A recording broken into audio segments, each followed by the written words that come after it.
Hey, that's what I'm talking about. What's going on, everybody? Welcome to episode 143 of Pen and Pixels D&D with GOG. It is Storm King's Thunder time. I hope everyone is doing well. I am your host, Arvin Elleron, and it is my pleasure to welcome you to the show where we talk about story and narrative in games, and we do this every week with the various games that we play, and I am very, very pleased to have all of you with me today.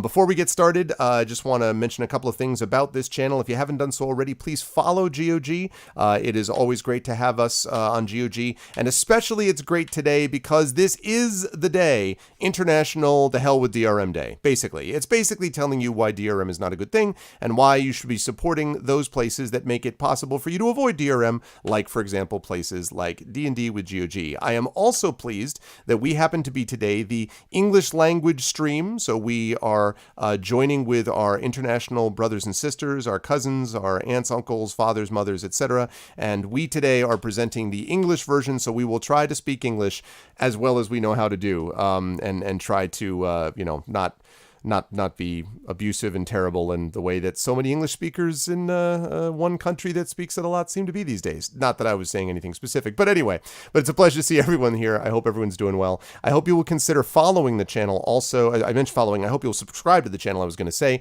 Checking out the emotes for the channel as well. We got a lot of cool emotes that you can use and a lot of awesome things that will be of value for you as you go here, there, and everywhere across the Twitches, all the various channels. You can do that. That supports us, it supports the streamers, and it supports of course the DRM free community. So thank you everybody for being here, and I hope you're all looking forward to what is going to happen next. With that said, I am going to pull up, wait for it, there we go. Hi everyone, good to see you all. Welcome. Pleasure. I hope everyone is having a good day, and I hope you are ready for some D&D with GOG. Today I am wearing my Theory of Gameativity shirt, which is GM equals PC squared. That either means that the game master is worth twice a player character, or it means that a game master is much more valuable than a personal computer. I would subscribe to at least the second of those things. I don't know whether I'd subscribe to the first. I think that's up to you. But in any case, I have got some intrepid adventurers here who are waiting for you and are ready to go, and I am looking forward to it, and I hope you are too, as we continue here with Storm King's Thunder. So with that, I am going to move ourselves up here, and then we're going to slide over to... Oh, wait. I've got to unmute myself first. Got to unmute myself so that they know that we're ready to go. Now I have done that, and now I'm going to unmute them. And last but certainly not least, dun dun dun dun dun. Wait, what? No, that was the wrong one. Never mind. Nobody panic. That's what I meant to do. And darkness is what you're all confronted with. Hello, everyone. Welcome to the D&D with GOG community, and welcome to three intrepid adventurers today. Three intrepid adventurers who will continue the shenanigans, let us say, of this group as they proceed across the Sword Coast and attempt to discover the mystery of the giants. And as always, I will start by welcoming the person right below us, the person who is the stream team leader, who is our fearless leader, and who has nothing whatsoever. Yes, and that I think that's that also that. That exists, and also someone who has a particular fondness for smaller animals that gets tweeted about in official accounts. If any of you saw the tweet, in no way do I think that that Pyron might have had some interest in the tweet or the specific qualities of that tweet or things related to her character and creatures that her character has in that tweet. And I'm sure you would agree, Pyron Jade, that that's the case, right? I wouldn't even call a pony a small animal. A penguin, on the other hand, is a small animal. A penguin is a small animal. About that another time. Well, hello, everybody. So, yeah. It's International Day Against DRM, and I actually put on my T-shirt that I will not say because I don't curse. But still, yeah, this, no. And tonight I'm going to play Greeter Goldenfire, Dwarven Cleric of Foltos. May his line shine on your way. Who is totally not against the gambling then if it's done within the confines of the law. So yeah, I just wanted to put that out there just in case this comes up tonight. I don't know why. As far as we know, there's no law against fairy slavery. Yeah, I was watching the video last and the whole Fey decks, and at that point I must have just been tired because you guys were just cracking up. I'm like, what? And then you're like, FedX. I'm like, oh, Oh. So yes. So we learned that River has a different vision of neutral good than some people do when it comes to slavery. But anyway, yes. So we will see how that happens. But I'm looking forward to seeing how Greta handles things. There were some moments I think when Greta was definitely thinking about setting things on fire in the last session. There were some, especially when she met a certain lute playing individual who was there. She was not a fan, especially when it turned out that he had been masquerading all along and he was somebody else. But we'll talk about that later. Anyway, I look forward to seeing how Greta handles things today. Moving right along down the line, we have, of course, the inimitable, Welsh Wizard. There we go. I've been trying to think of a good thing to do some alliteration. And that, of course, is Darksaber 2K. Saber, how you doing? How's life? And who are you playing today, sir? Life's been very, very good, and it's great to be back here with D&D with everyone again. Well, minus Screaming Joypad for this week. But I will be playing Selsig Mauer, Halfling of Many Talents, and I'm totally going to take advantage of Mike's absence to say that I will be riding around on his back unless otherwise stated at every opportunity like Masterclass. That will be all part of the plan. He's not here to say no, so this is happening. He comes back and he's just like, why do I have a saddle on my shoes? Like, no reason. It's not. No reason at all. Yes, I am looking forward to seeing Selsig riding along. Basically, Master Blaster from Thunderdome, right? I mean, that's basically what we're looking at here. That's been the dream for a few months now. I'm looking forward to it. It's just as long as you give me a 2-man enter, 1-man leaves chant at some point, that would be great.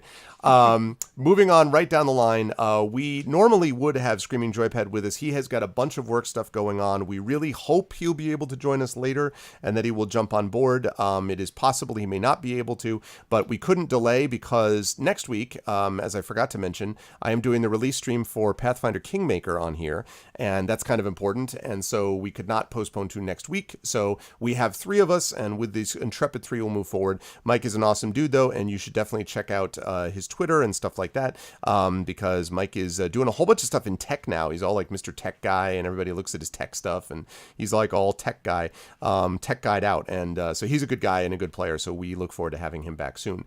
Right down the line, though, at the very bottom of the column, we have, I feel like, as I just looked over quickly, I just saw a bunch of things. I mean, I know you always have stuff behind you, but now you're starting to look like kind of a Michael's craft shop, because it just looks like there's things behind you that just have a bunch of, like, you've got the seat with the cool, awesome cover. It just looks like you made it, right? Like you made all these things. Yeah, okay. It looks like, but it looks like, doesn't it look like she like upholstered it? It was really, I was impressed. It looks cool. Anyway, that is of course Tasty Chai. So hi Chai. You can listen. You can deny that you've done it yourself. That's fine. You can pretend it's a blanket, but we here. Oh, okay. Yeah, that's right. It's a blanket.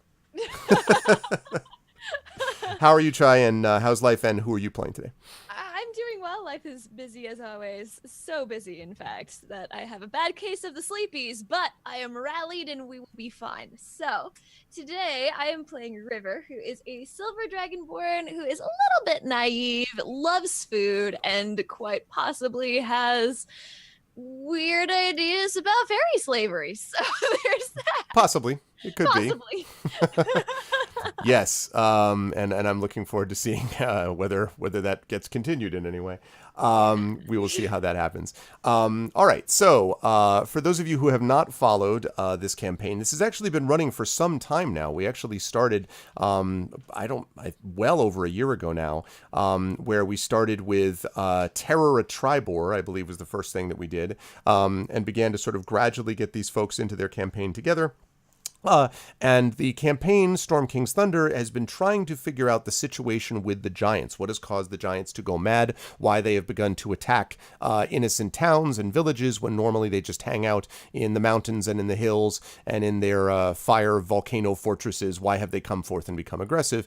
And there have been lots of theories as to why, but the party is gradually being able to figure out some of them. One of them has to do with this one, the leader of the giants, a King Hecaton, who has disappeared, and thus the ordning, which is basically the order of the way the giants are structured, has broken down, with the giants squabbling and fighting against each other. One of them may have to do with this powerful artifact to which the giants are drawn, called the Ring of Winter, which was possessed by an artist Cimber, who, as the party just recently found out, was a harper, one of these secret agents, and one of the groups that the party itself is, perhaps with some reluctance from Greta, considering the possibility of joining at some point down the line, maybe thinking about it. We'll see. No. Maybe. But definitely River River, of course, is already a member, basically, of the Harpers, kind of an intern, you might say. They're sort of trying her out and seeing. And so the Harpers know something about what's going on to the situation. And Artis Cimber had this Ring of Winter. The party managed to track him down to the city of Waterdeep, and ended up going to a ball run by Lord Roaringhorn, who they discovered was also a Harper.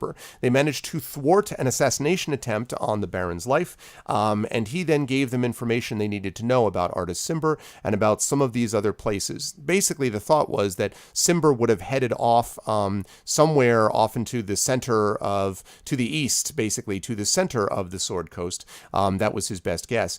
And the one other clue that they found was that Cimber had left behind a few notes making reference to this this group, first of all, called Force Grey, and this character called Harshnag. Force Grey, which was an adventuring group that is well known for being a good adventuring group, but being a little over dramatic in the way that they solve problems. Basically, there's lots of like John Woo style fights and explosions that they walk away from in slow-mo. That's basically a lot of what happens in Force Grey. And Harshnag is one member of this group. Now, of all the members of the group, Harshnag is the one that has the most rumors about him. Some people say that he's enormous, he's a giant. Some say he's a dragon. Some say he's a dwarf. Some say that he's not actually a person. He's really an idea. He's a collection of people. So they don't really know who he is, but basically Harshnag is the person that was referred to here. And so the party has decided that they would head off to the east to try to start searching for details about Force Grey, about Harshnag, and hopefully to get more information about Artis Cimber. And as we pick up with the party, first of all, let's fire up some music here. We need to have our music going on. Let's see. Give me some music with... How about that? Let me hear. Is that it? I think this might be it. No, that's Temple of the Eye. Nope. We want some actual music. Give me some, no, not minstrel. Give me some Willow in the Light, Kevin MacLeod. Yeah, there we go. Haha. That's what I'm talking about. Arguably my favorite song on Roll20. I absolutely love this. Okay, so these folks were just heading out to teleport to the Harper-controlled teleportation circle in Yartar. And from there, I think the party had said that they were going to strike out to the east. I actually don't recall if you had decided that you were going to go to the Lost Peaks, if you were going to try to look for that place within the sort of on the borders of the Lost Peaks. But I know you were going to Yartar first, if I'm not mistaken, and then making decisions from there. It was one of the options, but like we had few because we had Yartar, we had Loudwater, we had. Is it Lork or Hawk? Because I'm Welsh and a double L's pronounced a very specific way. It would be double. It would be Loch. That's how I'm pronouncing it. Loch. I'm gonna go call it. Honestly, with that combination of letters in Welsh, it's not far off. Oh, I mean, listen, I'm perfectly willing to admit it. Maybe you'll like really impress the locals. I can see that happening. Okay, so you were thinking about that as well. Yeah. Okay. I think we were thinking about going to Loudwater actually, because it was like in the center of everything else, which might be of interest. Mm-hmm. I think that's a possibility. We also had the undead crypt of undead hunting and undead. P.S. This place has undead in it. Yes. That's right. I believe that's Nonar's Hole you're talking about. There's also Shadowtop Cathedral that we discussed, which is in the middle of the forest, that supposedly is like an ancient library and has all this information. The problem is it's in the middle of the high forest, which, as you will notice, is literally hundreds of miles long. So it's a big forest. So you were thinking about going to Loudwater. I think that's right. You were considering going to Loudwater and then trying to sort of track down from there where you were we're going to go. This is literally at this point, folks, in case you're curious, this is, of course, a DRM-free day, and one DRM-free game is The Witcher. One thing about The Witcher is there's a lot of question marks on the map. It's an open-world map, and this is an open-world game where the party is deciding where they want to go, and we are rolling with it. You guys have no idea how close we came to having an adventure about casino management, so it could have been a very different kind of day. I've been doing that over in Yakuza 0 anyway. Okay, yeah, exactly. I have plenty of new ideas for my gambling den. You just basically have me go over and take a look at it, right? Like, just watch this. Okay. Okay, so you're going to be heading to Loudwater. Either way, though, you've got to get to Yartar first. I think, unless you were, because the last I heard in the video was that you were heading to teleport to Yartar, but you could also just travel directly east if you wanted to go to Loudwater by horse. So that's up to you folks, actually. I mean, the last that I heard, you were heading to the transporter in Yartar, but you could, again, you could easily change your mind and go to Loudwater instead if you wish. What is the next teleporter near Loudwater? Is it Lore? We've only got for sure Neverwinter, Waterdeep, and Yartar. Correct, and there may be one in Lork, but you have not, as it were, opened it up yet. So the pony is in Yartar? Yes. Then, of course, you might be right. We were going to Yartar. Yes, suddenly. I know exactly, by the way, how to handle this now. If I'm ever like, hey, Perrin, can I have a game code? And she'll be like, oh, Arv, I just gave you a game code. I'll be like, oh, I was thinking of giving you some saddle for your pony. Arv, have 5 game codes for... Pony leverage. Pony leverage. You already got an awesome saddle, too, so we're all set to go. Okay. We will talk. Okay, so you folks are going to teleport then off to Yartar to be able to recover your pony. Yeah, but the thing is, I think the problem was that the teleporter ended in an attic, and we couldn't get the pony through. Wasn't it like that? And the other teleporter Yartar's in a basement. Yeah. And Yartar's down something we had to use a rope to climb to get to. Right. Yartar is actually in the sort of also the old, I believe that was the old tower. That was the first one you found, I think. It's the one where you found River as well, was near that one. Yeah. So and that's where we left the pony behind. And I think there's still no way to get the pony out of there. Well... Push him.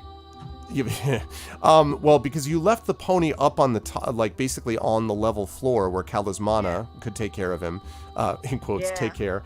So as long as you can get yourselves out, that's fine. The issue is you can't teleport with him unless you can figure out how to lower him down to the floor. But you could definitely go up to him from the floor yourself and then ride him wherever you want. So if you want to teleport him elsewhere, yeah, you got to figure out how to get the pony down to the bottom floor. But, you could also go up to him if you would prefer to do that. If we can't get the pony, I don't see any reason to go to Yartar. What do you think, guys? Why we couldn't get the pony? We just have to build a hoist and a rigging. That's true. And Does anyone know how to do that? And to finance that, we just need to open the gambling den. Exactly. Oh, yeah! Then we could hire someone who knows how to do it. Well, you could, I mean, you also can figure this out when you get, you could just take a look at it and see when you get there. It's not like there's a limit on teleportations you can do, so. Yeah, but I think we're quite a little bit low on time. Like, we're a bit in a hurry to get to Loudwater because the High Forest is not that small and we still have... That is true. So much information. This is true.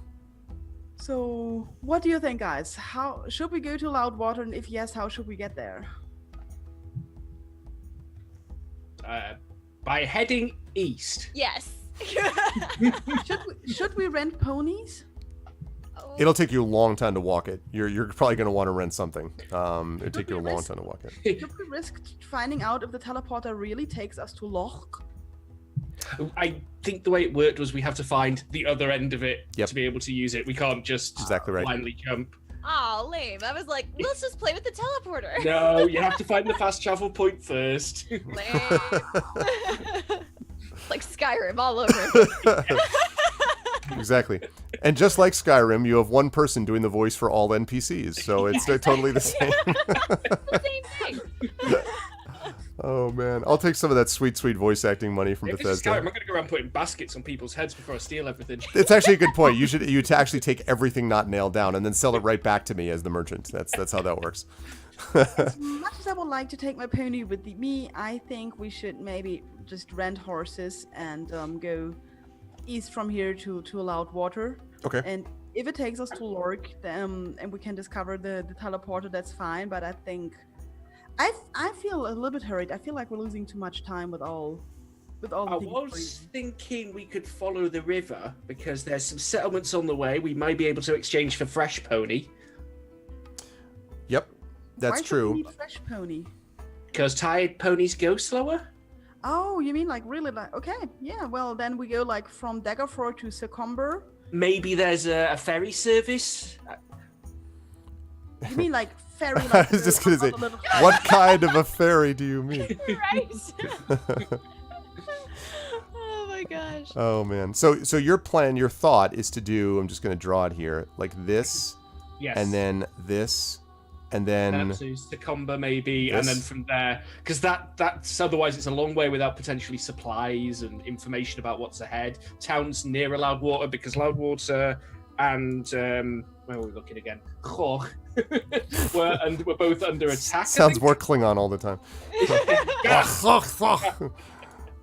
no, Okay. yeah, that was it. Yeah, Parnast and GOG have been attacked by stone giants. Yes. So that could be spilling into Loudwater. News hasn't travelled yet, so So what you're saying is, regardless of what we do, we might die. that's No. generally par for the course with us. You guys haven't died yet. Yep. Your deaths are a sacrifice I am willing to make for the greater good. Wow. Lightkey says, "Follow the river, rip party." Wow. Wow. Just brought it home. Like, jeez, it's savage. Oh my gosh. Yeah, as a certain non-copyrighted race used to say, today is a good day to die. Exactly, Elmadden. Totally not copyrighted. Okay, so now there are a couple ways to do this. You could, essentially, I'm going to use my incredible drawing skills, by which I mean not at all. You could theoretically go like this. Oh, why do you small? Damn it. Okay. You could go like this. You could go just basically hug the bottom of the Ardeep forest, and you could go directly to Succumber and then up to Loudwater, which would be a little faster. Or you can take the road, as you said, Celsig, go down to Daggerford, and then follow the road up and over. That will take you a little more out of your way, but it will certainly be, in quotes, safer, because it's the road, it's the tradeway, which is fairly well populated. So that's up to you. Yeah, maybe we can still find some kind of ferry up the river or something that might be even faster than going by pony. Possible? I thought we weren't talking about fairy slavery. Do we know I if am the two confused. would we know out of the two, out of Succumber and Daggerford, which would be the larger settlement? Probably Daggerford. Succumber is kind of an interesting place in that it is basically put on top of 3 hills, and there's actually links between the 3 hills, like bridges basically for 3 hills. And there's a bunch of artisans there. Like, there's the baddest ass Ren Fair of all time that's held there basically every year. There are these farmers, fishers, brewers, and stone cutters. And below the hills, basically below where the town lies, there are these ruins of what used to be this ancient kingdom. And now the townsfolk have turned those buried ruins into basically cellars and larders and shelters and stuff like that. Now, one thing that you know for sure about Succumber, which you need to keep in mind, is that there is a group of hobgoblins called the Urshani Hobgoblins, which come from here, the High Moor, and they basically demand tribute several times a year. Succumber has no real defense against this, and there's been talk for a long time of having Waterdeep send things, like send guards to stop it or send in an army, but the truth is that's a lot of manpower, and it would be dangerous, quite obviously. And so since Succumber is kind of able to afford it, they can do it. But for the most part, you know that your sense has been that Succumber wishes that it got better support than it did. So Daggerford is a bigger city for sure than Succumber is, but Succumber has some interesting aspects to it also that you need to consider. I wonder if they've ever offered a chef to the hobgoblins. It's true. Can you make another arrangement? It's a good point. Last time we used Chef, it was super effective. Yep, Yeah. that's right. Okay, so what do you say? Shall we rent horses and ponies and go on from Daggerford to Succumber to Loudwater? I was thinking we don't know how much time we've got. Every second we tarry. There's a big ring which we don't know where it is. Nobody can find it. There's apparently a giant death ship putting off the coast of Waterdeep somewhere. Yep. Oh yeah, that also. And then we need to be heading in the opposite direction to the other side of the known world. I haven't got around much. I don't know what you guys are talking about. All I know is that I came from a forest and I'm in a town. Like, I don't know. That's true. Still in recovery, actually. That the food situation improved. Yes. That is a good point. Also, thank you for the follows, Babel Play, and Vectron. Welcome to the DRM free community. Okay. I'm thinking if we cut to Succumber to save some time, and from there, forge on to Loudwater. I can't really imagine that going through the countryside and maybe being attacked by giant birds or something like that would actually save us time. Maybe there's even a coach service to Succumber. Someone is saying now invest in a giant owl and skip all the content. It is becoming more and more like just pick up a mount and like fly over the top. Do they have giant owls? Not so much. They have, there are griffins, but they don't have like taxi services for this. Certainly probably not within your ability to afford it. Maybe if you kind of, gave him all of your extra money and cash and the secret gems that Celsig has in his boot, maybe that would be enough to get you part of the way, but not necessarily longer than that. They don't really have aerial service to the same degree. Also, we already got one griffin killed, so I'm not sure about this. That's true. Oh. Hashtag never forget wingdings. Yes, never forget wingdings. That was pre-me. I wasn't there for that. Yeah, it's true. No, you didn't see that. So what do you want to do? I mean, it is the case that, it's not as easy to get across land, but it is relatively safe comparatively to the rest of the known wild, the rest of the wilder areas, but it's not as safe as the road. That's true. I vote for ponies or coach and the road. I think time's of the essence. What does Urash say? What does Urash say? Depends on who's control. He seems I to have know his arms folded, just keeps shaking his head. Like, It's like maybe if we just stall long enough, he'll show up and make the decision for us. Yes. oh Flip a man. coin. Well, I'm rather fond of danger, I've decided, but I'm also rather fond of food. So I find myself torn. By the way, directly to the east, I should have mentioned this before, but I'm going to move you over for just a second, Greta. Right around here is a village with which you are very familiar, and that is Nightstone. So Nightstone is actually directly on the way. Now, Nightstone, you all know Nightstone insofar as you saved it, but it didn't have a lot of extra. It's been a while since you've been back there, but it didn't have a lot of extra stuff that, to give out or whatever. But I mean, that is also on the way if you went directly. Or again, you could just give it a miss, take the road, and then go straight over. Oh, I'm gonna trust our ranger. He's going to get us through the wilderness. Oh yeah, I forgot that. Shame he's not here. Oh. Okay. So I lean down, pat Urash on the shoulder, go, "You hear that, lad? We're going." I'm pointing right off on the back of Urash. Right up into the sunset. All right, so you folks are going to head out and do this. So now, if you want to rent the horses, they have two options for you. One is, since you're going to be renting it, they will give you serviceable horses for 5 gold per horse per week if you're doing the one-way service. They have one-way service. You can take a horse from Waterdeep and then bring it all the way to Loudwater, because other people like to do this thing too. Or if you pay 10 gold per horse per week, you can get a round trip, basically, on the horse. So it's like leasing versus buying, basically. Well, you're not really buying the horse, but the point is you could then take it back the other direction. That seems very important, very expensive, doesn't it? Yes, you were unfortunately in Waterdeep. All those who have ever lived in a big city will remember that you kind of get higher prices. I know this because I live in New York City, where everything is more expensive than it needs to be. I also get the impression sometimes the horses don't come back, and that's built into the price. That's exactly right. Also, it's for the entire week, so it is, you know.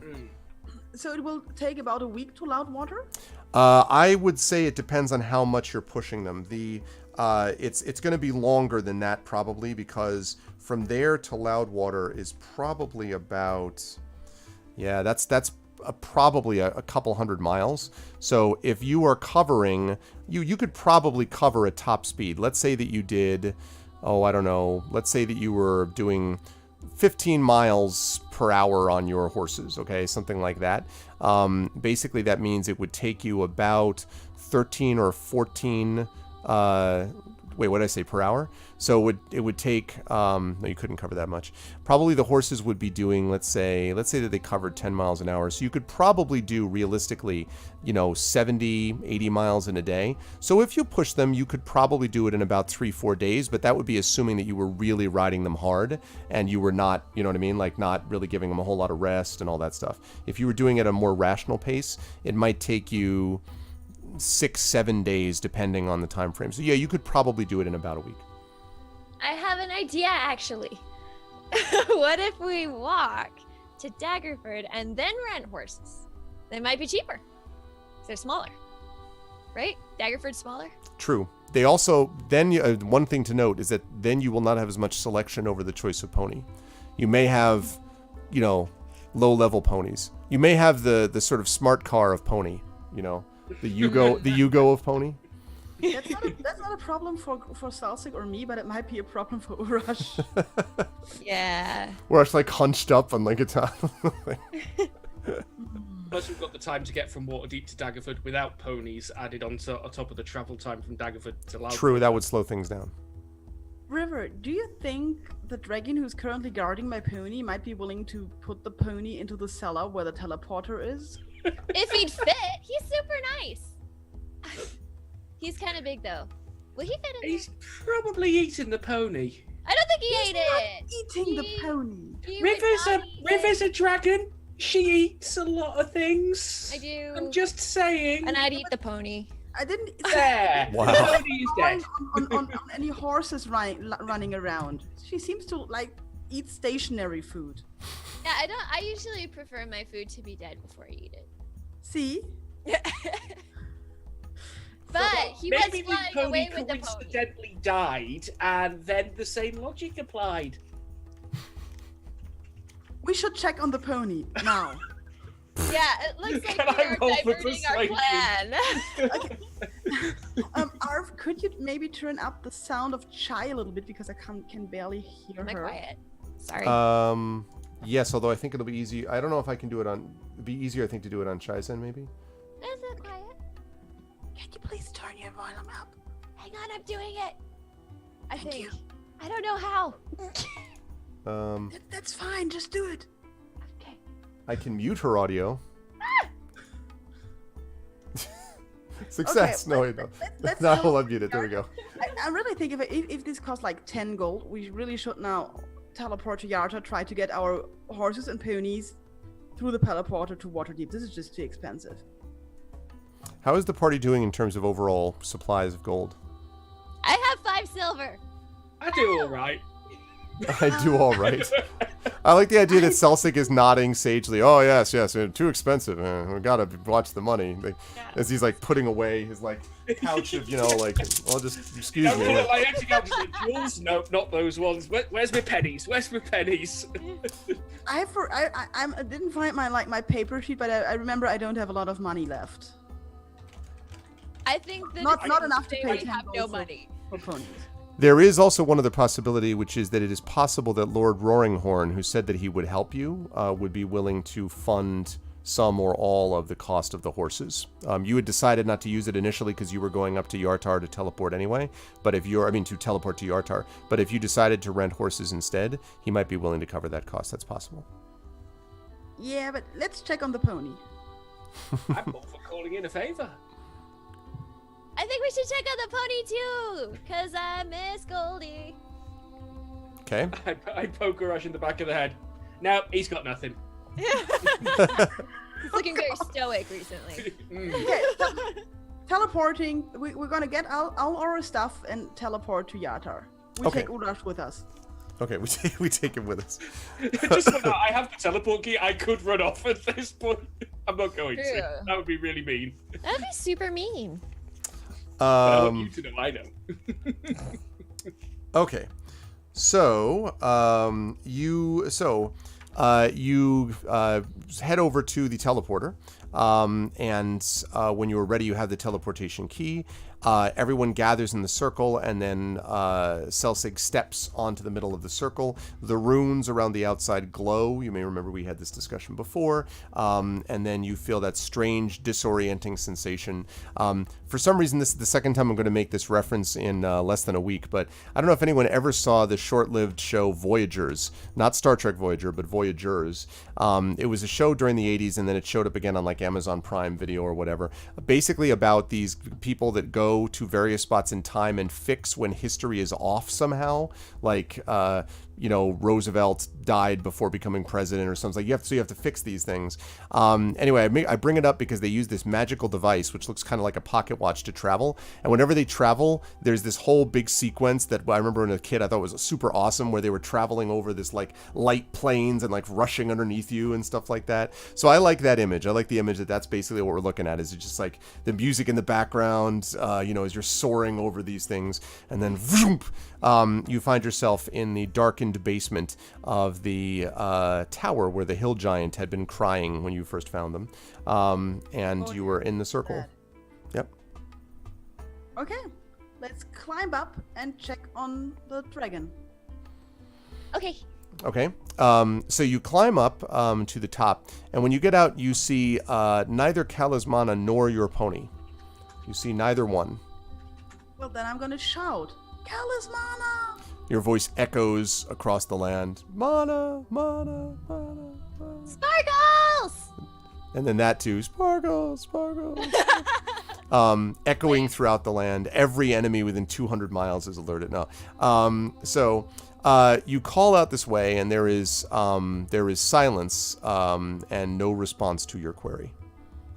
Told you. Remember, there was like a little hill in front of the tower, so I'm gonna walk up there.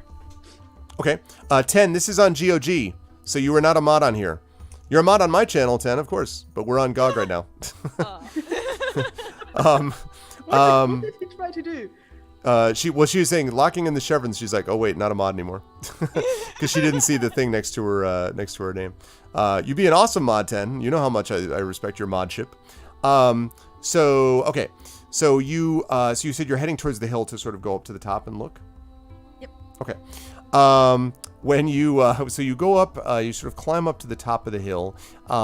It is just about midday right now, and as you look around, you are sort of trying to catch sight of things. You don't really see anything specific in the sky or in the land below, but you do actually catch sight of something. I want you to make a perception check. We're going to see how much you catch sight of it.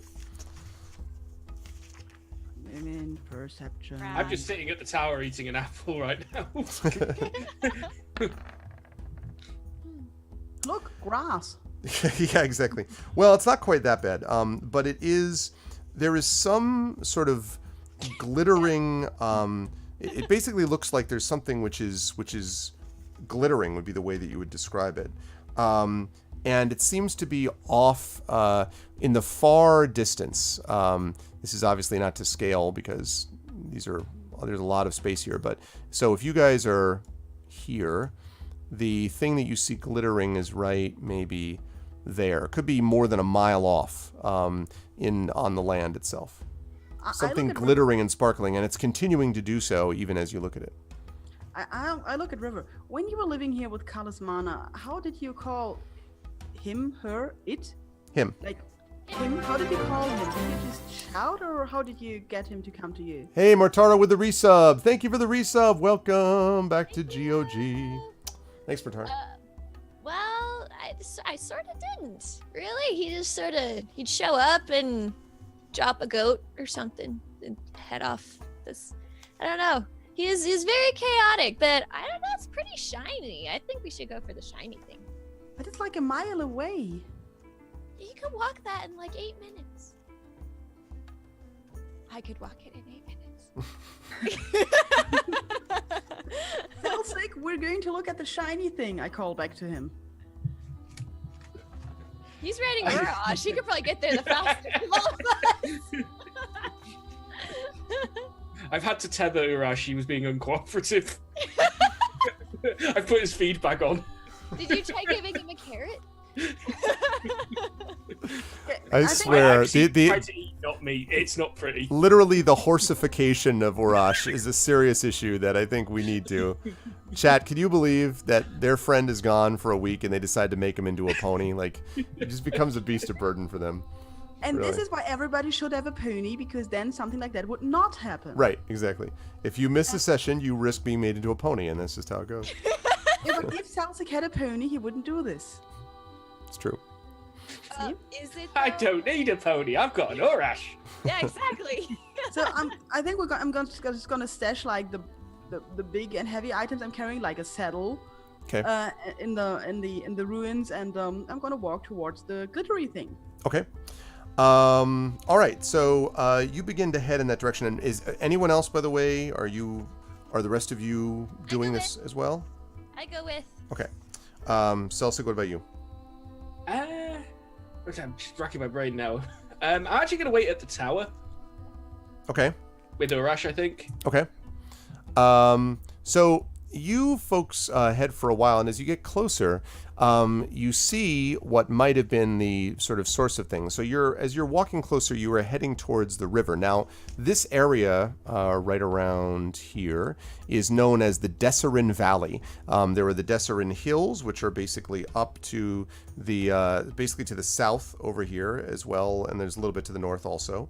And then you've got the Desserin Valley, and then you've got, last of all, the Desserin River. And as the Desserin River is this small little river, but it has significance because it is one of the rivers that flows from the Lost Peaks in the High Forest all the way down to Yartar, where it joins this Desserin River that goes to the south, and that leads eventually into the ocean. So it's kind of it's a trade, it's a way that a lot of people do trading from some of the smaller towns in this area.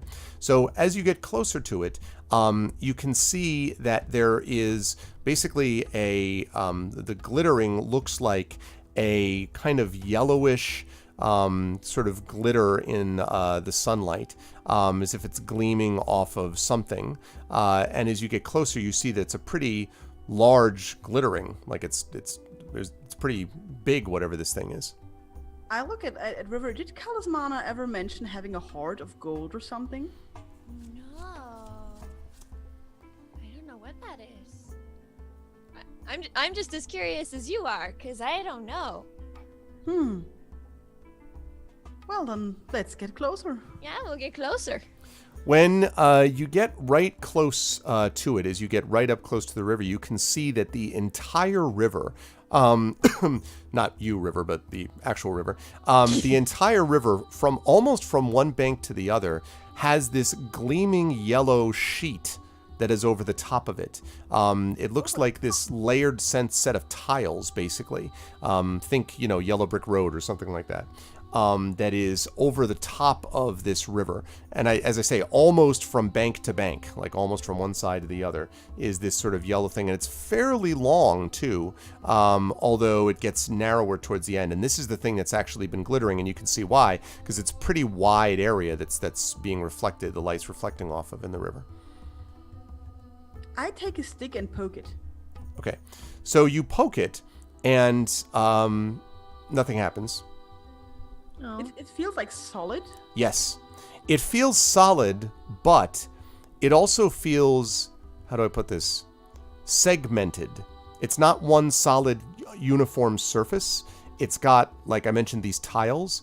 They seem to be overlapping. Like there's sort of tiles on top of tiles on top of tiles, if you follow what I mean. So instead of being flush with each other, like flat tile to flat tile, it's a tile that's stacked up on top of another tile, and then that tile is stacked up on another tile, and so on. Like a roof. Yes, like a roof. Yep, exactly. Like scales. Why, yes, they are somewhat like scales. Can we take one? No. I poke harder. Oh. Okay. As you poke the second time, something flies up in your face, and you see that it's a big yellow wing. And then, wrenching its head out of the water and turning around, you hear, "Ah! Why choose to bother a dragon? I was in the midst of resting." Are you okay? You had your head in the river. "It's been hot, but it is a pleasure to see you, my friends." And it is indeed Kalismana who you're looking at. And he says, "I had been out here so long, I finally decided I would take a rest, and managed to do so in a cool spot where I would not be bothered, except by an overly aggressive dwarven cleric. However, I forgive you, my dear. And hello, yes. How are you, River? I hope everyone's doing well, but where are the others? You haven't lost them, have you?"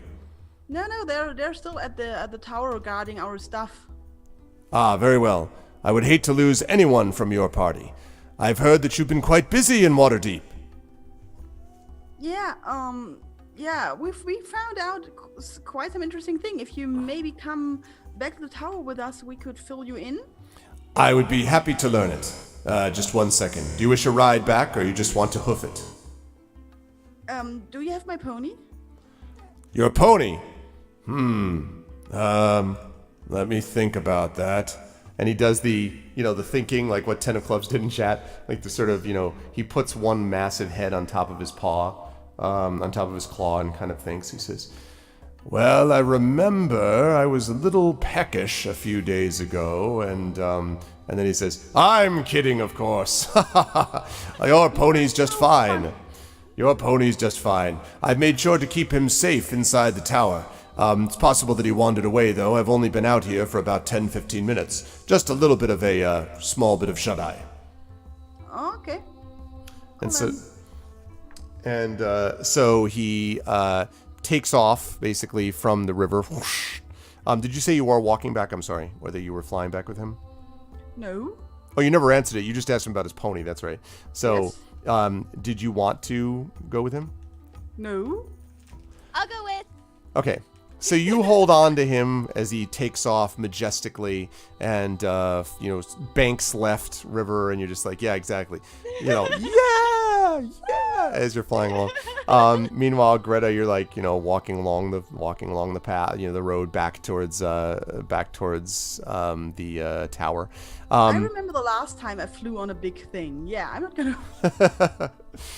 Exactly, 8-bit. Never-ending story. Although this is not a luck dragon, more's the pity. So, the dragon settles in, Kalismana lands, and gradually lowers himself so that you can dismount River. And then and he lands right in front where Selsig is waiting, and he says, "So, Selsig, haven't been arrested for improper behavior yet, I see.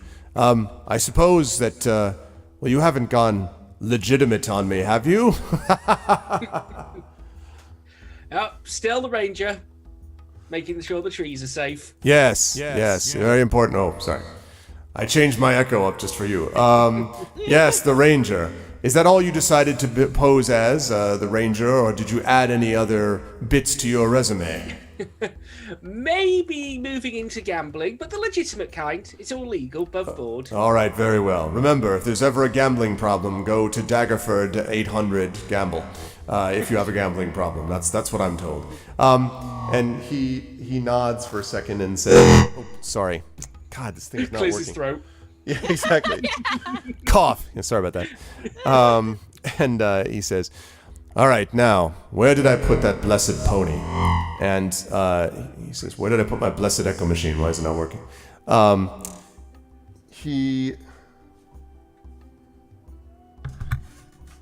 Oh, that's why. Okay. He breaks the echo machine. I was like, why is it doing that? Okay. So he heads off. I know, stop showing off your lightsaber. Yeah. So he looks around and then he says, "Ah, yes, I remember now. Do you wish to go with me, Greta, or do you just walk to him?" What? Well, I put him in a spot for safekeeping, you see. It wasn't safe around the tower. Where did you put the pony? Well, he's in a very safe place. Very safe. Maybe you should just come with me and maybe. Yeah. Okay. Yeah. So he puts you on his back, and he makes sure that you're all nicely belted in, and he takes off. The world falls away underneath you, and he flaps up and then sort of spirals around, and then heads off towards one of these hills over here. And as you're going along into these hills, traveling along that way, you see that one of the hills in particular has this rather large, almost like an outcropping, I guess might be the way to describe it. Sort of like a plateau, basically, like this fairly big plateau. And no, his safe place is not in his belly, 8-bit. He's doing these things as he's flying towards it, and he says, as he's looking down, "All right, I know I saw him somewhere. I left him right. Ah, yes. If you look down there, you'll see him." And you see that on the top of this plateau, it's covered with grass. And on the top of the plateau, covered with grass. And it's not that big a plateau, honestly, but you can see your horse standing in the middle of the plateau. You can see that there's a big area of what looks like cut grass, or maybe chewed grass, around him. And you can see that as Kalismana is coming in for a landing, there's room enough for him and the pony. I mean, it's not that small, but it's not huge. But you notice that there was a lot of grass on this plateau, but a lot of it seems to have been cut down or something. You notice that your pony is a little larger than when you first had him, particularly in the area of the belly. Okay. I climb down, shout "pony" and go to hug my pony. And the pony comes waddling over to you, and nuzzles you. And Kalismana says, "You can see that he's in perfectly good condition. Never been better fed." Wonderful. Thank you very much, Kalismana. He is now, his belly seems to be about as round around as, as perhaps others, like a dwarf's stomach might be, like it pretty I don't large. even know where you're going with this, Arvin. I'm not going to pet shame the pony. He's a pony shame. He says, yes, he's most healthy. Very, very healthy these days. Yeah, lots of pony for me. Lots of pony, yes, that's true. Also, lots of grass has been eaten, I think you can now tell. He seems in very good condition. That said, his coat is sleek.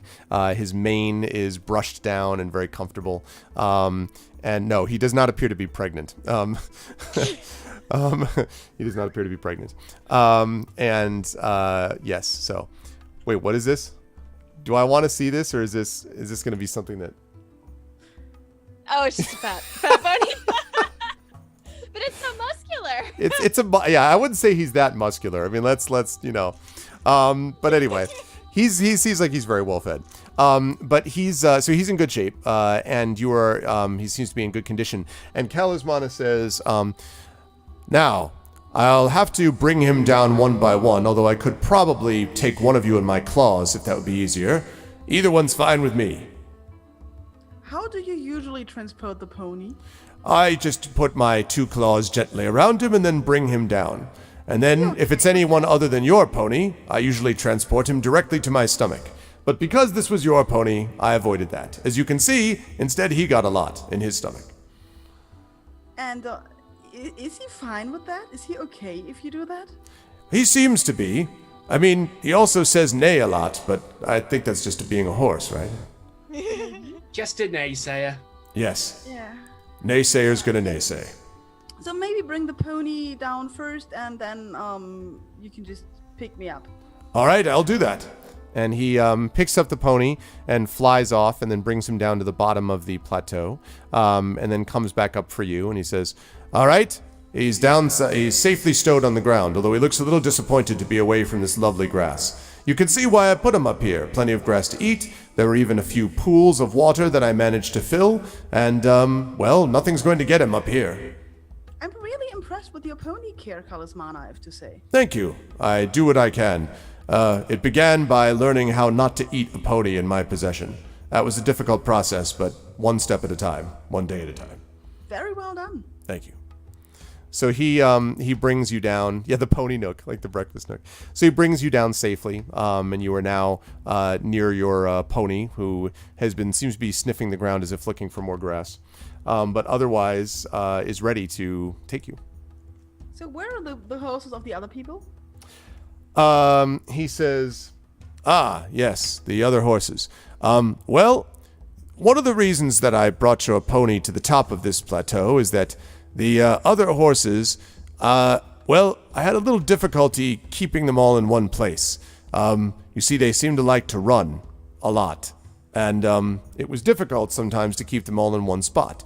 Also, they weren't as portable as your pony here, and so I need to find them, basically, is what I'm saying. I lean against my pony and see if the other people care about their horses. Okay, well, right now you're just down at the bottom of the plateau. So if you wanna, they're not there. It's just you and your pony. So I'm gonna ride the pony back and okay. We're gonna meet at the tower. You do notice that the pony feels very sturdy and seems to have no problem with its, plenty of energy. Its muscles are good, and so you gallop back. As much as a dwarf can gallop on a pony.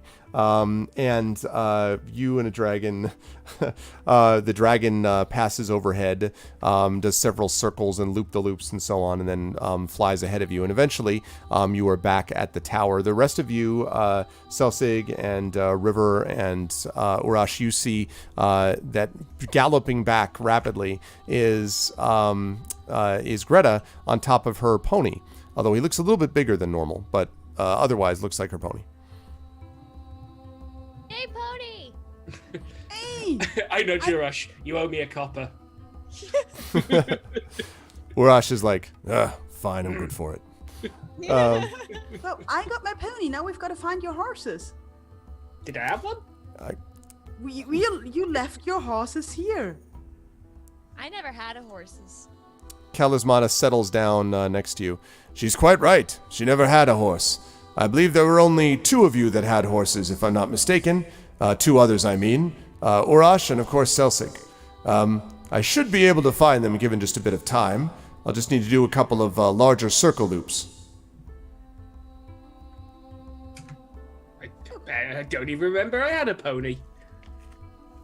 Yeah, you had a pony. We all were riding. At one point, you were even flying because Urash threw you. Yeah, but I've got an Urash now, so... Well, but it's going to look silly if Urash sits on his horse and you sit on the Urash. No, didn't Urash say he doesn't want a horse? He can just run? I think he said that he just wanted to be able to run next to the horse, because he was pretty big anyway, and he thought he could move just as well. Plus, he has, enormous endurance and so on, so... Out of our character real quick, we did only have 2 between the 3 of us. Okay. Yeah. But still, let's get the other one, maybe? Okay, you can do that if you like. And Kalismana says, well, wait, before I take you over to get these horses, what is it you're going to be doing? What did you discover there in Waterdeep? I heard you've been busy. I stopped an assassination. And I started a gambling ring. And Kalismana opens one eye, and he looks, or sort of widens one eye, lifts an eyebrow, and then he looks at you. And you? Did you open up a spot for barbecues, perhaps, Greta? And he seems very pleased with his own joke. Greta's Grill! Oh my god! I found Greta's Grill. It's brilliant, Selsig. You're wasted here. I found a very important pair of non-magic shoes. And we also found some information about Eric Simber and the Ring of Winter. Simber. Really, artist Simber. Artist. Yeah, artist. It's okay. No, I was gonna do so bad with names. No, it's okay. I was gonna do an Obi-Wan Kenobi thing. Like, I haven't gone by Obi-Wan in many years. I'm really sorry. I'm really that bad. That's fine. Real life. That's fine. So he says, artist Simber, the Ring of Winter. My goodness, I think you had mentioned the Ring of Winter to me before, but not that Simber was involved in this way. All right, what did you find out about him? Most of the time, Simber is wandering from place to place. Have they told you where his last known location was? Something like that, I suppose? Not really. He was looking for Harsneck and the gray people. The gray onyx Simba, you mean? Force Gray. Is it really cruel that I Force- want Byron to do an intro sometime? Oh, No, that's not nice. sorry, I just can't remember the names. So the guy with the stuff and the thing found the other guy with the stuff and the thing. Usually it works out. I recently asked who was the streamer who ate granola bars in a tent, and everybody knew who I was talking about. No problem. Oh my god, that's funny. I remember the story. I just can't remember any names. I just can't remember the names. It's because My notes need decryption because I can't. I'm like, this pointing to this, and what? I'm going to assume it's because you spend your time looking at Twitch chat, which is constantly reminding you of their names because it's like that's all you see. Like, their names are constant, so you're just always being told, like, my name is Likey, Mortara.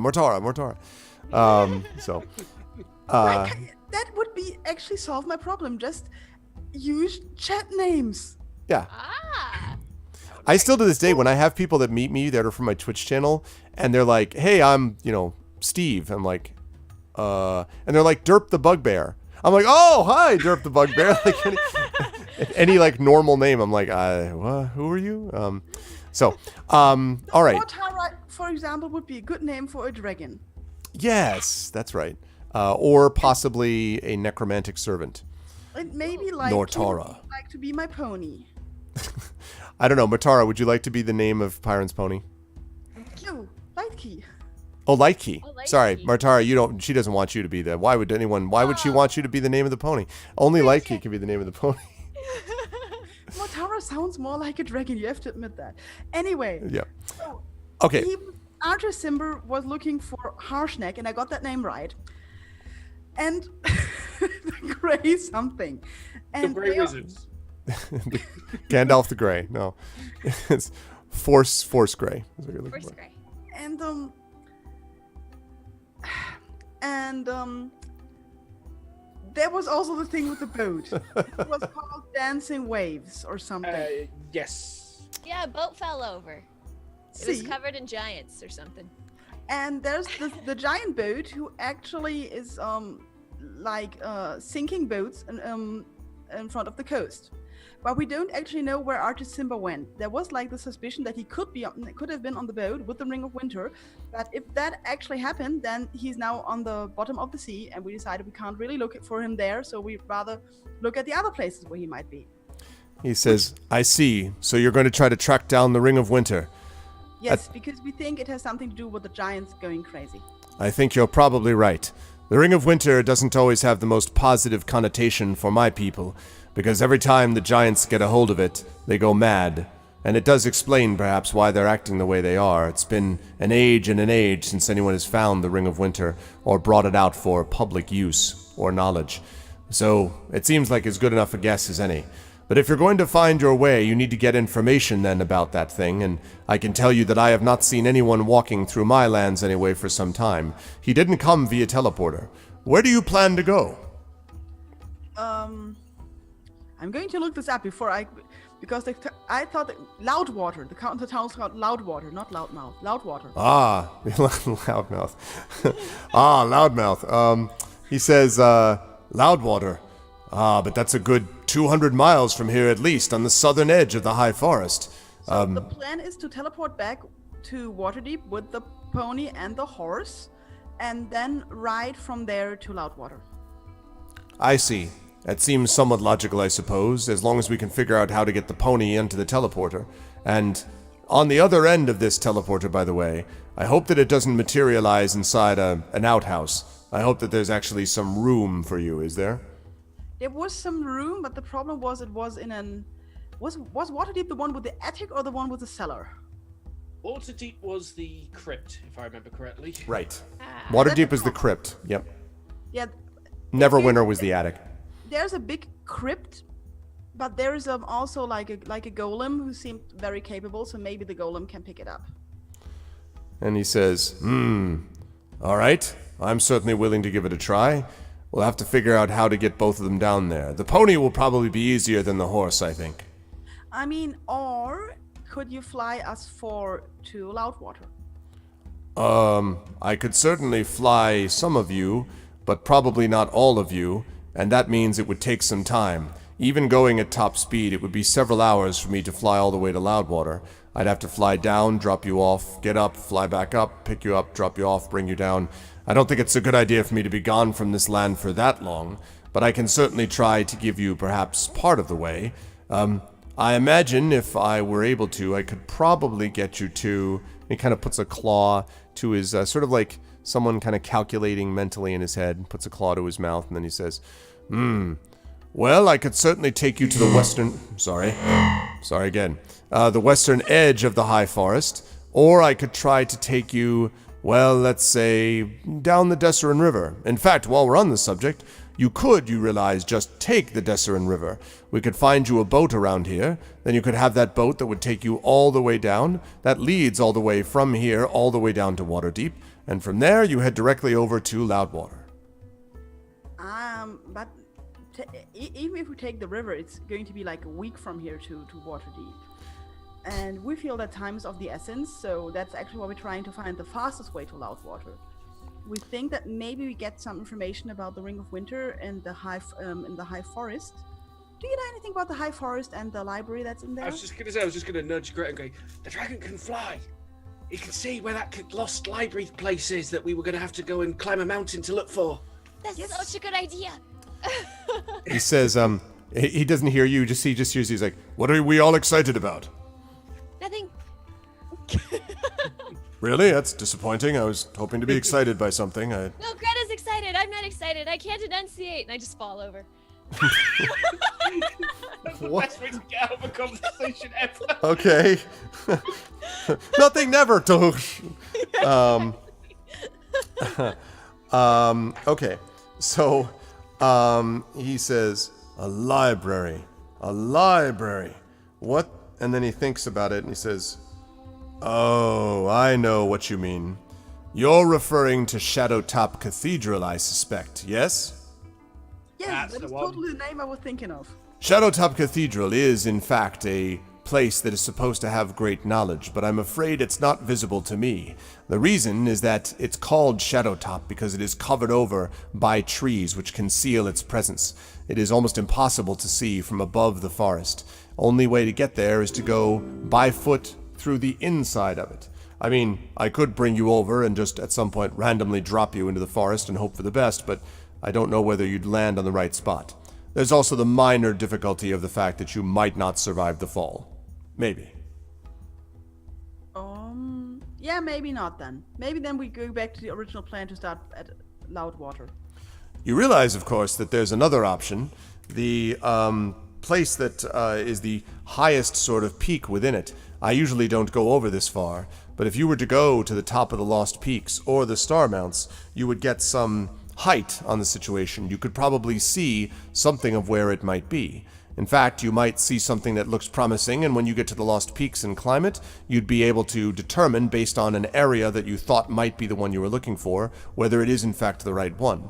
I can't see it because I'm usually not standing right on top of the trees looking down. I'm always a number of feet above it. But if you were right there, walking through the trees, you'd certainly be able to see this place. Shadowcup Cathedral has an interesting history, but one thing is for certain. There is a great deal of knowledge there about the world, young and old.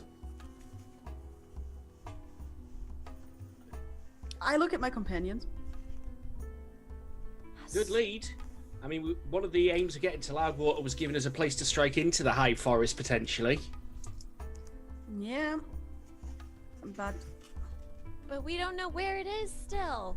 So you could drop us off at the top of Star Mount or Lost Peaks, Kalasmana? He thinks about it and says, I suppose I could do something like that. The Star Mount is somewhat dangerous, though. If I drop you off on the top of that, we might be dealing with others of my kind. Others who are not as friendly, let's say, to the little folk. No offense meant, of course. It's beautiful up there. I spend much of my time sometimes soaring around the outside of it. The only problem is it can be treacherous if you're not a skilled flyer. Sometimes a gust of wind can cause one to veer suddenly and crash against the rocks, and that is not a fun fall, let me tell you. But in fairness, if you could get up there, you'd be able to see down below, probably reasonably. I think if I were you, though, I might aim for the Lost Peaks. Still mountains, but not as dramatic as the Star Mounts, and probably not quite as dangerous. But we might still need some guides to get through the forest, right? So Quite possibly. So even if we see the top of, if we see Blacktop Cathedral, Shadowtop Cathedral, then Blacktop Cathedral is where LeBron James plays. It's a very different, different place.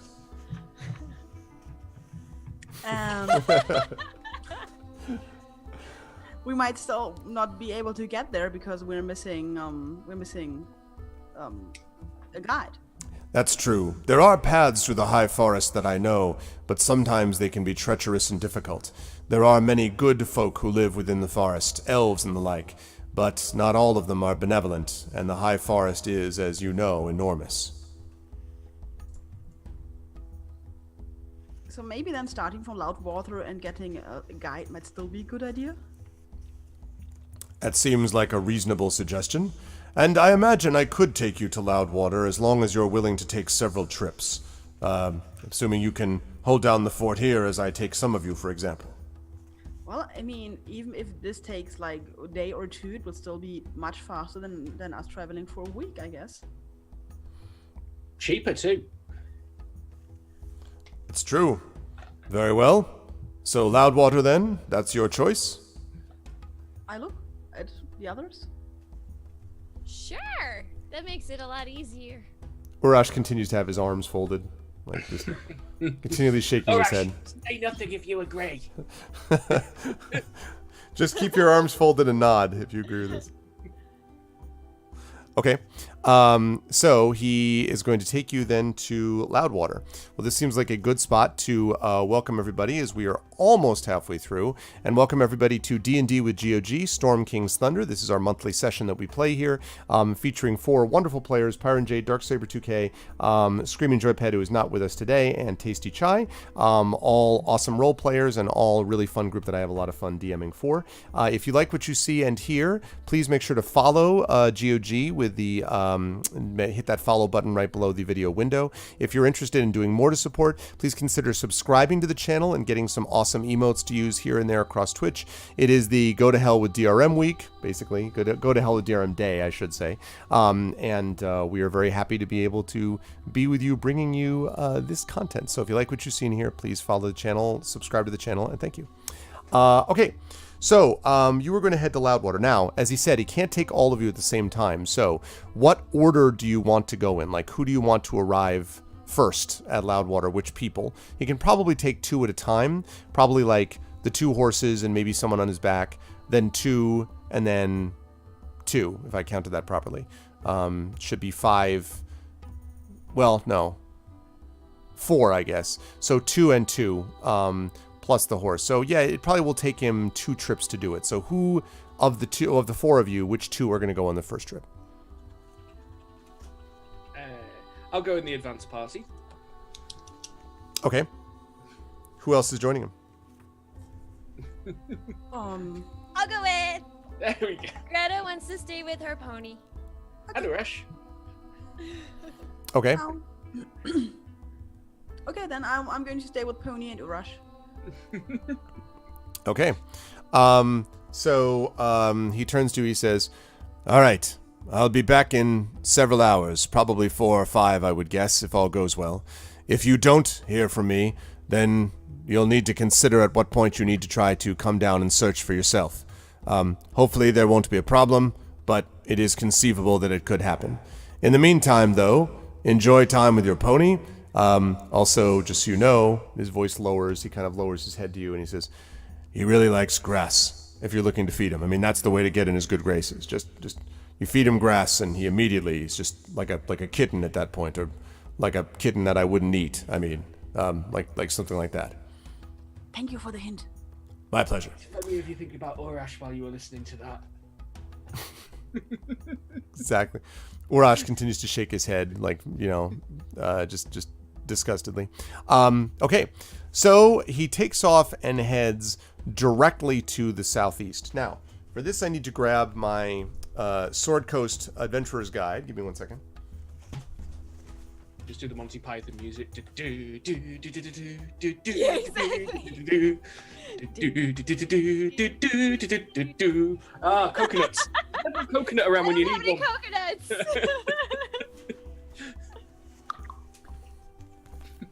Here we go. Okay. 'Cause I need to make sure that we're all flying in the right direction. Let's see. Fields. That's all right. We just have to head down on the map. Easy. Fields of the Dead, Death World, Deathland, Death plus All Death these is and more Death, can be yours for one package holiday price. tons and tons of death, Yay! even more of death. Okay. I love death. It's such a good place. Okay. Let's see. So, I actually need a. That's what I'm looking for.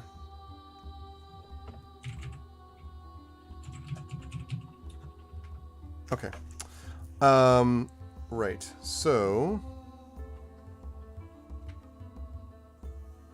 Okay. Good.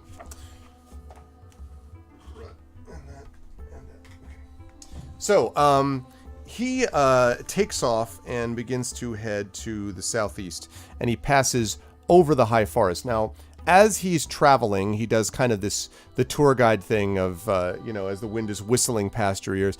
And down below there, you can actually see the western side of the forest. If you look to the left side, you'll find, like, it's sort of like, if you look at the left side of the plane, you'll see this, type of thing, as he's traveling along.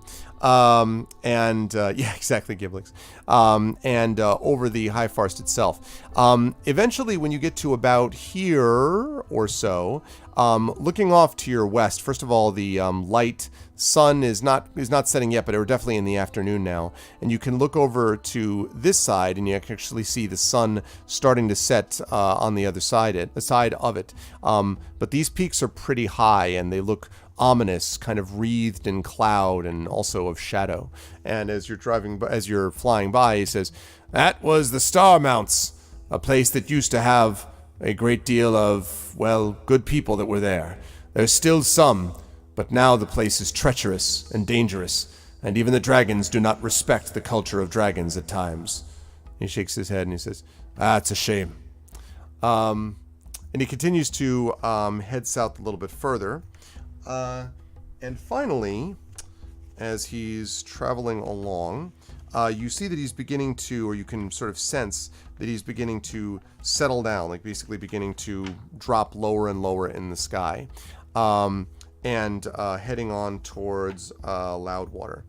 As you were sort of moving in towards it, you don't see anything in particular, and then you notice that on the outside of Loudwater, you notice that Loudwater looks to be, there's a lot of people.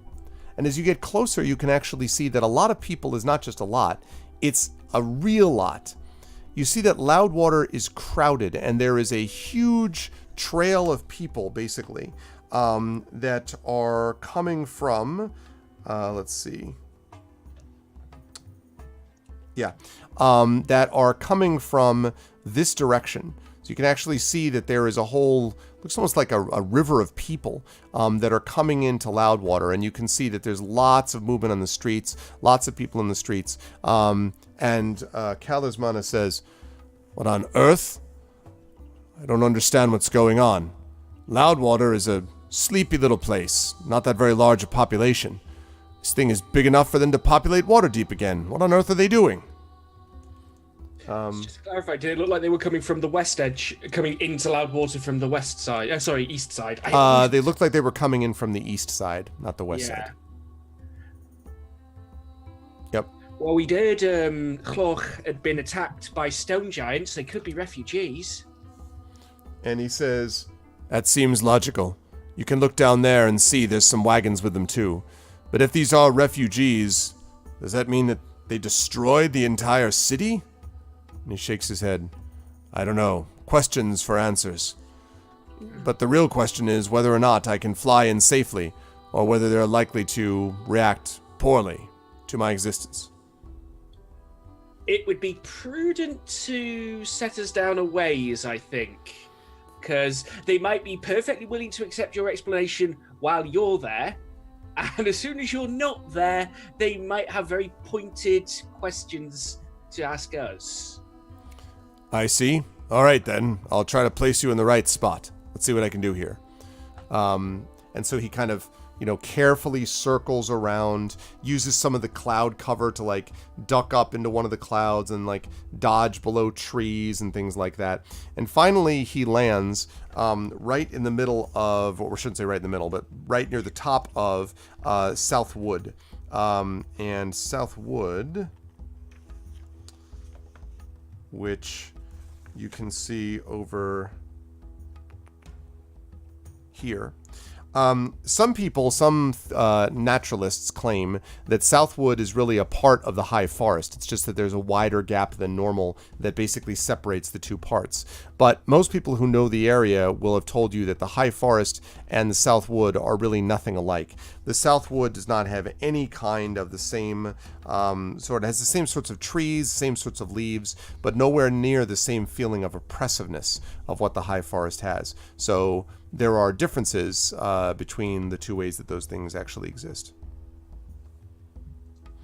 And yes, so he drops you off right at the bottom, or I beg your pardon, at the top of Southwood, the northernmost spot of Northwood. And he says, all right, now, am I to go back immediately, wait with you, or have you wait before you send me? I think you go back. You go get Greta. Before she eats the pony. I don't think she'll eat the pony. He says, if I resist, supplies. he says, if I resisted eating it, she'll be able to resist. Fear not. I'd be more concerned about the pony eating her if you took a look at it lately, but that's fine. It'll be fine. She won't be in any danger. All right, I'll leave you here. I would caution you, though. These areas none too well known to you. You want to make sure that you take it easy and stay out of sight as much as you can. Okay. And he nods, and then he takes off and begins the journey back. Okay. So as I said, it was afternoon, basically mid-afternoon, and it's not really until about 7:30 or 8 p.m. That you can actually see Greta, his distant form on the horizon disappearing, appearing and getting closer and closer as he comes. Yeah, well, I wait for Kalismana to land. That seems prudent. Okay. So he does actually land. And then he says, and you were here with Urash and your pony, right? Yes. Okay.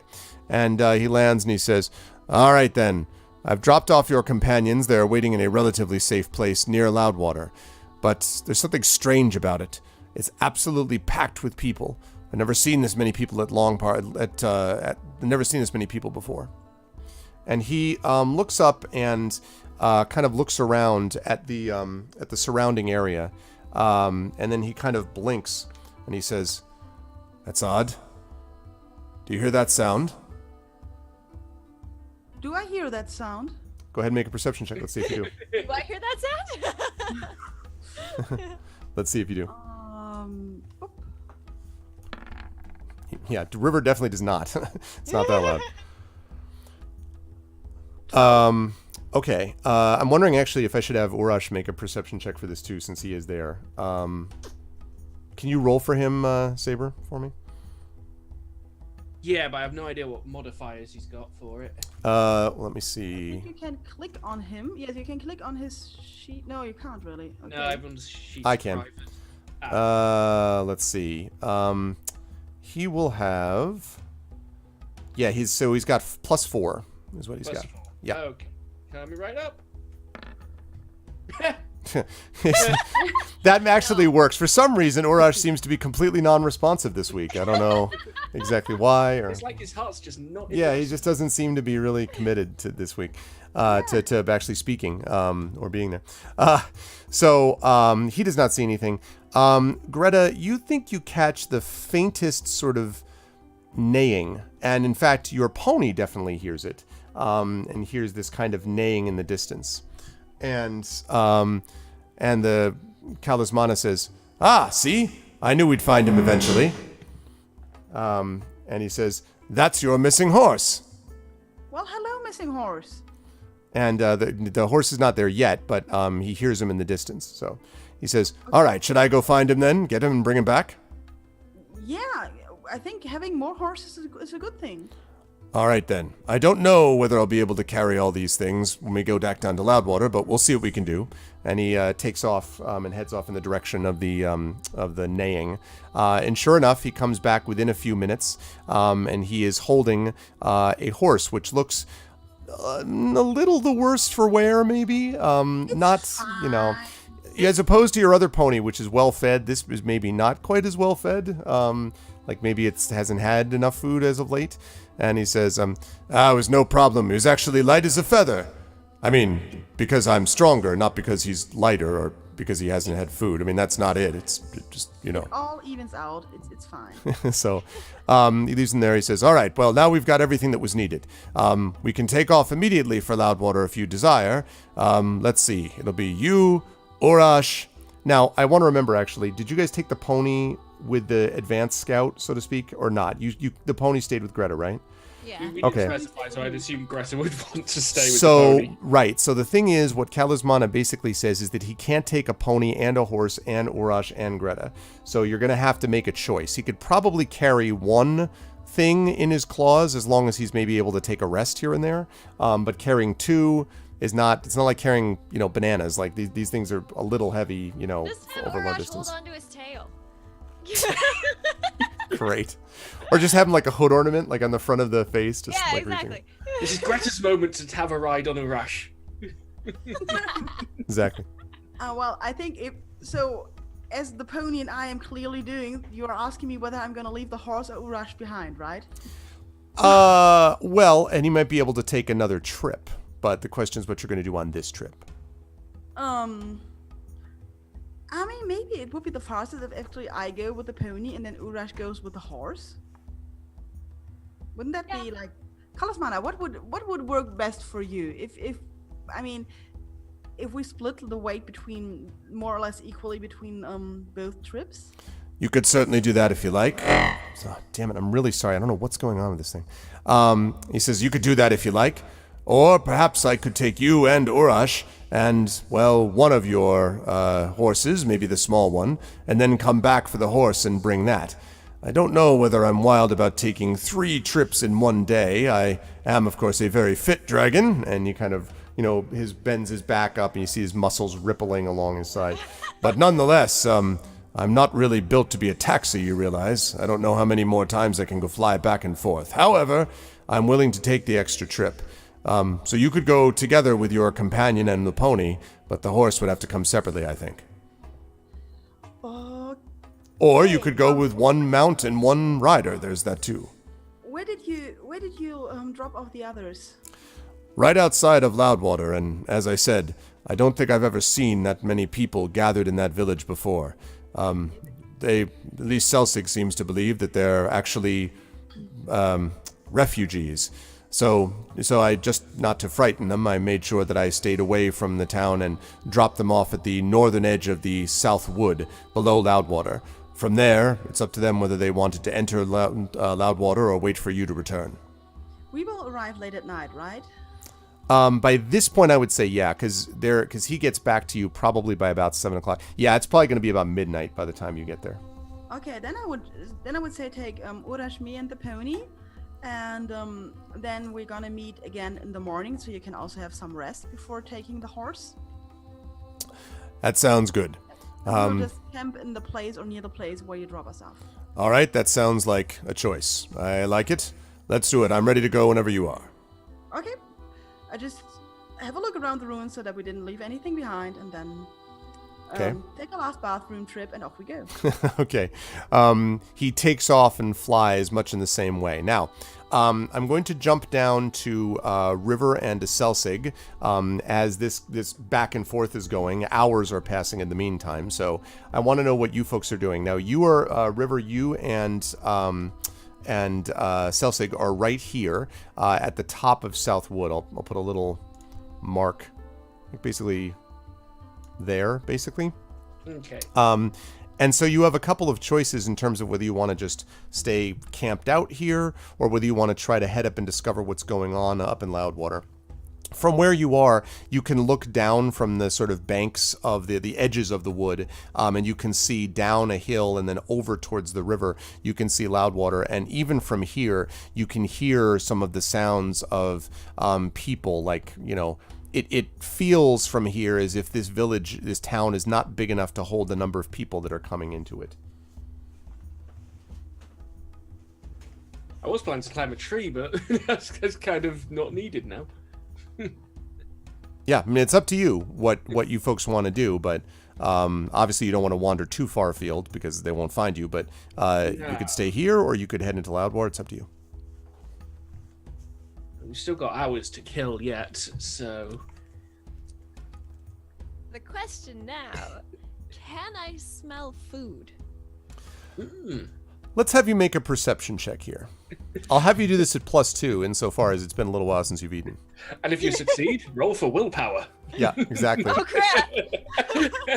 Well, because it's been, you know, like, aha. Yes, so... yeah, you can actually smell quite a lot of stuff. But you can certainly smell food. Just like it smells basically like something cooking, which is drifting up from the town. Maybe a number of things cooking. There's a lot of people there, so maybe there's a lot of food being cooked and distributed. I look, I look at Salsig and I'm like, "There's food. Can you smell it?" Can I smell it? No. No, you cannot. I gave her she's A, dragonborn, and B, she's the river. So she's river. So, it's a whole. I smell trees. Yeah, you do smell that.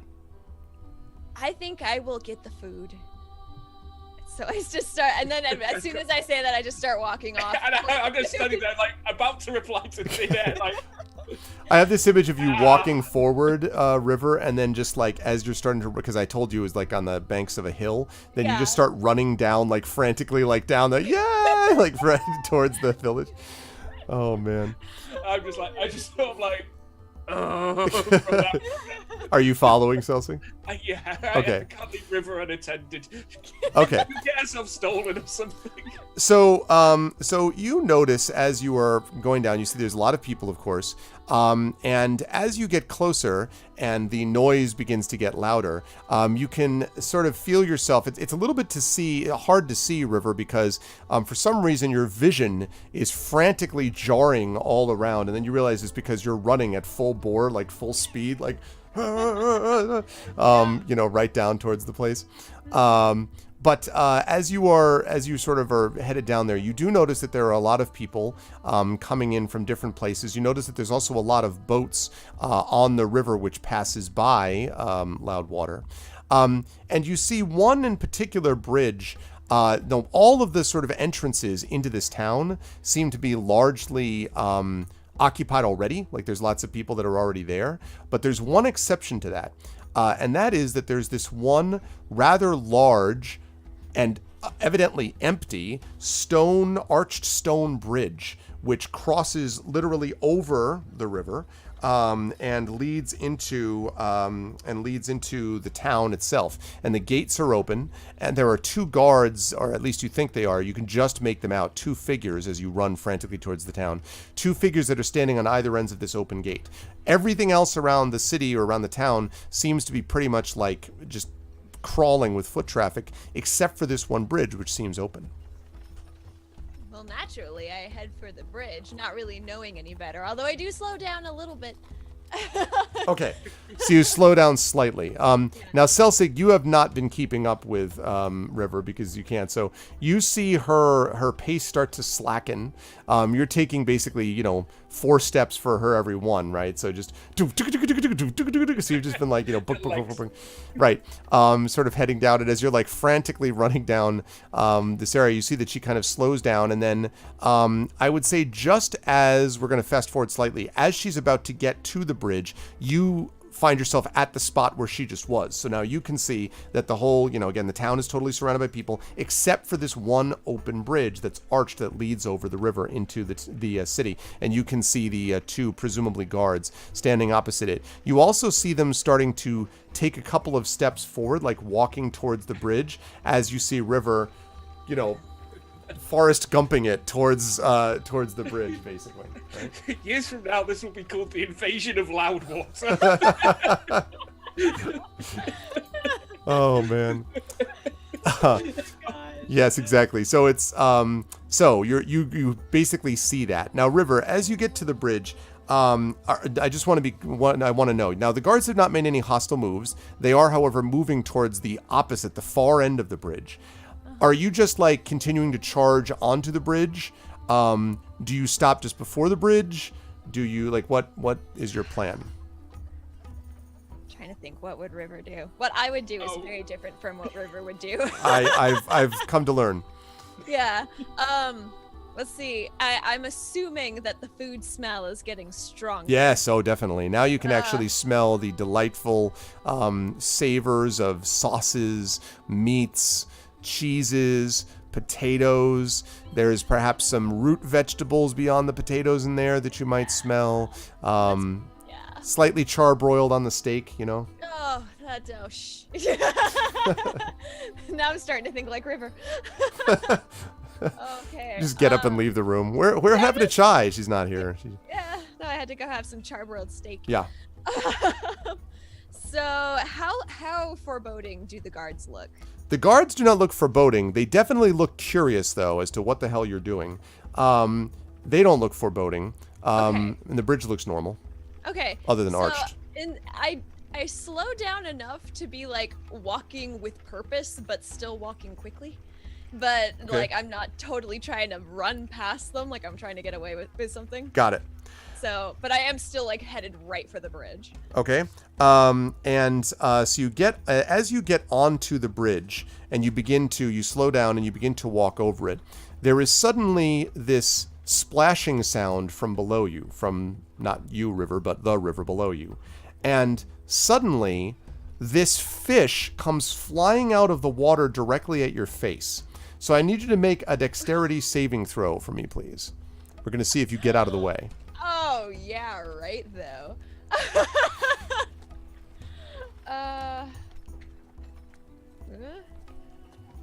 Maybe? Yeah, not quite. So what happens is you're basically coming up and then whap, you're like, huh, you like stagger over. And the fish lands on the ground next to you and is like flopping around. And the guards stop and then they just, they're like cracking up, slap each other on the back. That never gets old. That's all right. Well, toss it back in. It's good luck, Don't you know what the flying fish bridge is called that for? That was great. She just walked right over, and did you see that? And as you're sort of looking at them bewildered, another fish comes flying out, just missing your head. Okay. I'm trying to decide how hungry I am.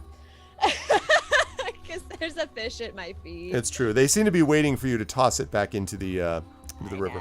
How far behind is Selsig? Can he intervene at this point? Well, I'm thinking at this point you've been slapped in the face by a fish, so that probably slowed you down a little bit. I'd say, Selsig, you're now closing into where you can see that River has stopped on the bridge and seems to be looking down at something at her feet. And you see the guards now moving around oddly, and then you notice it's probably because they're laughing. So they seem to be laughing as you're, closing in. I'll still keep the pace up because I still don't know any context for what's going on. They could be laughing at River for all I know, trying to pick a fight. Okay. That's true. So he's not quite there, I'd say, River. Yeah. I'm sorry. I think I do what they say, and I pick up the fish and throw it. But then I look eagerly over the side, waiting for another fish to jump up. Okay. It does. Nothing else seems to come out. The fish hits the water and swims back into it. Now, there's still one fish that's left on the bridge. There's still one fish, the second one. I threw them both over. Okay, so both of them splash at the ground, and the guards nod at you, and they say, all right, well, you better cross over one way or the... And then they stop, and they go, the hell is that? Is everyone going to run towards the town today? And they point up, and you see Selsig very much, like, like out of breath practically, getting onto the bridge as you sort of turn around. As I should ask that, Selsig. Do you also stop shy of the bridge, or do you stop shy of the bridge, or do you go on? I'm trying to get into like party distance. Okay. So I just still going. Okay. Okay. So as you're about to say something, you hear this, and then a fish comes flying out at your face. I need you to make a dexterity saving throw also. I'm going to ask you to do this at -2 because you are winded would be a charitable way to put it. I am in pain I never knew existed. Outside of that time, a bunch of skeletons nearly stabbed me to death. Yes. This is like me in 7th grade gym. It was not pleasant. Yeah. Right, so let's roll this and then we'll knock off 2. So that would be an 8. Yeah. So you are sort of like, and then you get smacked in the face by this thing as well. And you stagger over and actually like fall onto one knee. And then you look down and you see that there's a large fish wriggling next to you. And again, the guards, we haven't had 2 people take this bridge in for so long. Do you hire yourself out at parties? And they're like, clapping each other in the back. So you have a little more breath than you had, but you're also a little bewildered because you've been hit in the face by a fish. I just sort of pick up, and I just sort of looking at it, and I'm looking at everyone else. Wriggle. What? And Throw it over. It's for luck. I'm just like, my brain is so starved of oxygen right now. I'm just like, okay, so it hits the ground. It barely crossed, it slams on the railing before it slips over the railing. It barely clears and hits like a big splash. And the guard's like, all right, now I suppose you're going to tell us that you've never heard of Flying Fish Bridge. Is that right, both of you? Uh-huh. Flying Fish Bridge. This never gets old. I'd almost like to see them do it again, wouldn't you? And he says, nah, it's all right, Arter. Go ahead and ask them tell them the story.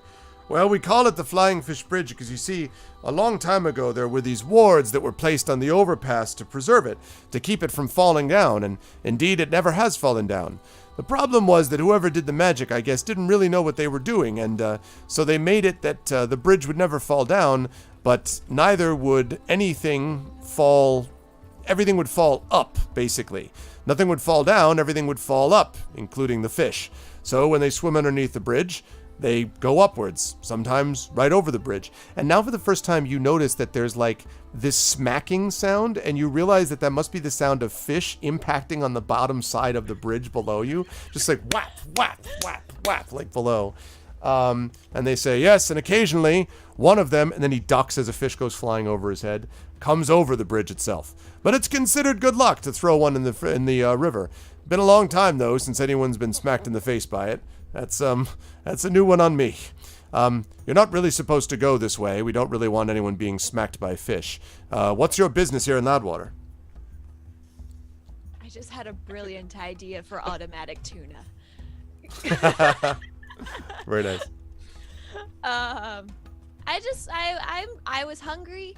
I was wondering if this was the way to the food. And he says, well, there's certainly food to be found inside Loudwater, but given the situation we have right now, and they kind of look off to the east side of town where there's this like flood of people, we can't let just anybody in, you realize. We need good reasons to permit people in. And we need basically a reason that distinguishes you from, and he jerks his thumb over his shoulder towards where the whole line of people is on the east side of town, why those people shouldn't come. I'm much taller than they are. He says, that's true, yes. And his friend says, do you have some particular business with a merchant here, perhaps a family member? I'm gonna buy their food. Oh, thank you, Acute Perspective. First of all, Acute Perspective, that's a good name. D&D Whoa, we rock, just purchased a few RPGs. That's what I like to hear, Acute. Thank you. Good stuff. Okay. So, I'm sorry. You said you were here for what? What did you tell them? I said I was going to buy the merchant's food. Okay. They said, well, but all of them would be willing to buy the food also. You need to have something specific. If there was something you could do, like, for instance, well, and then the other says, hey, what if, look at these two.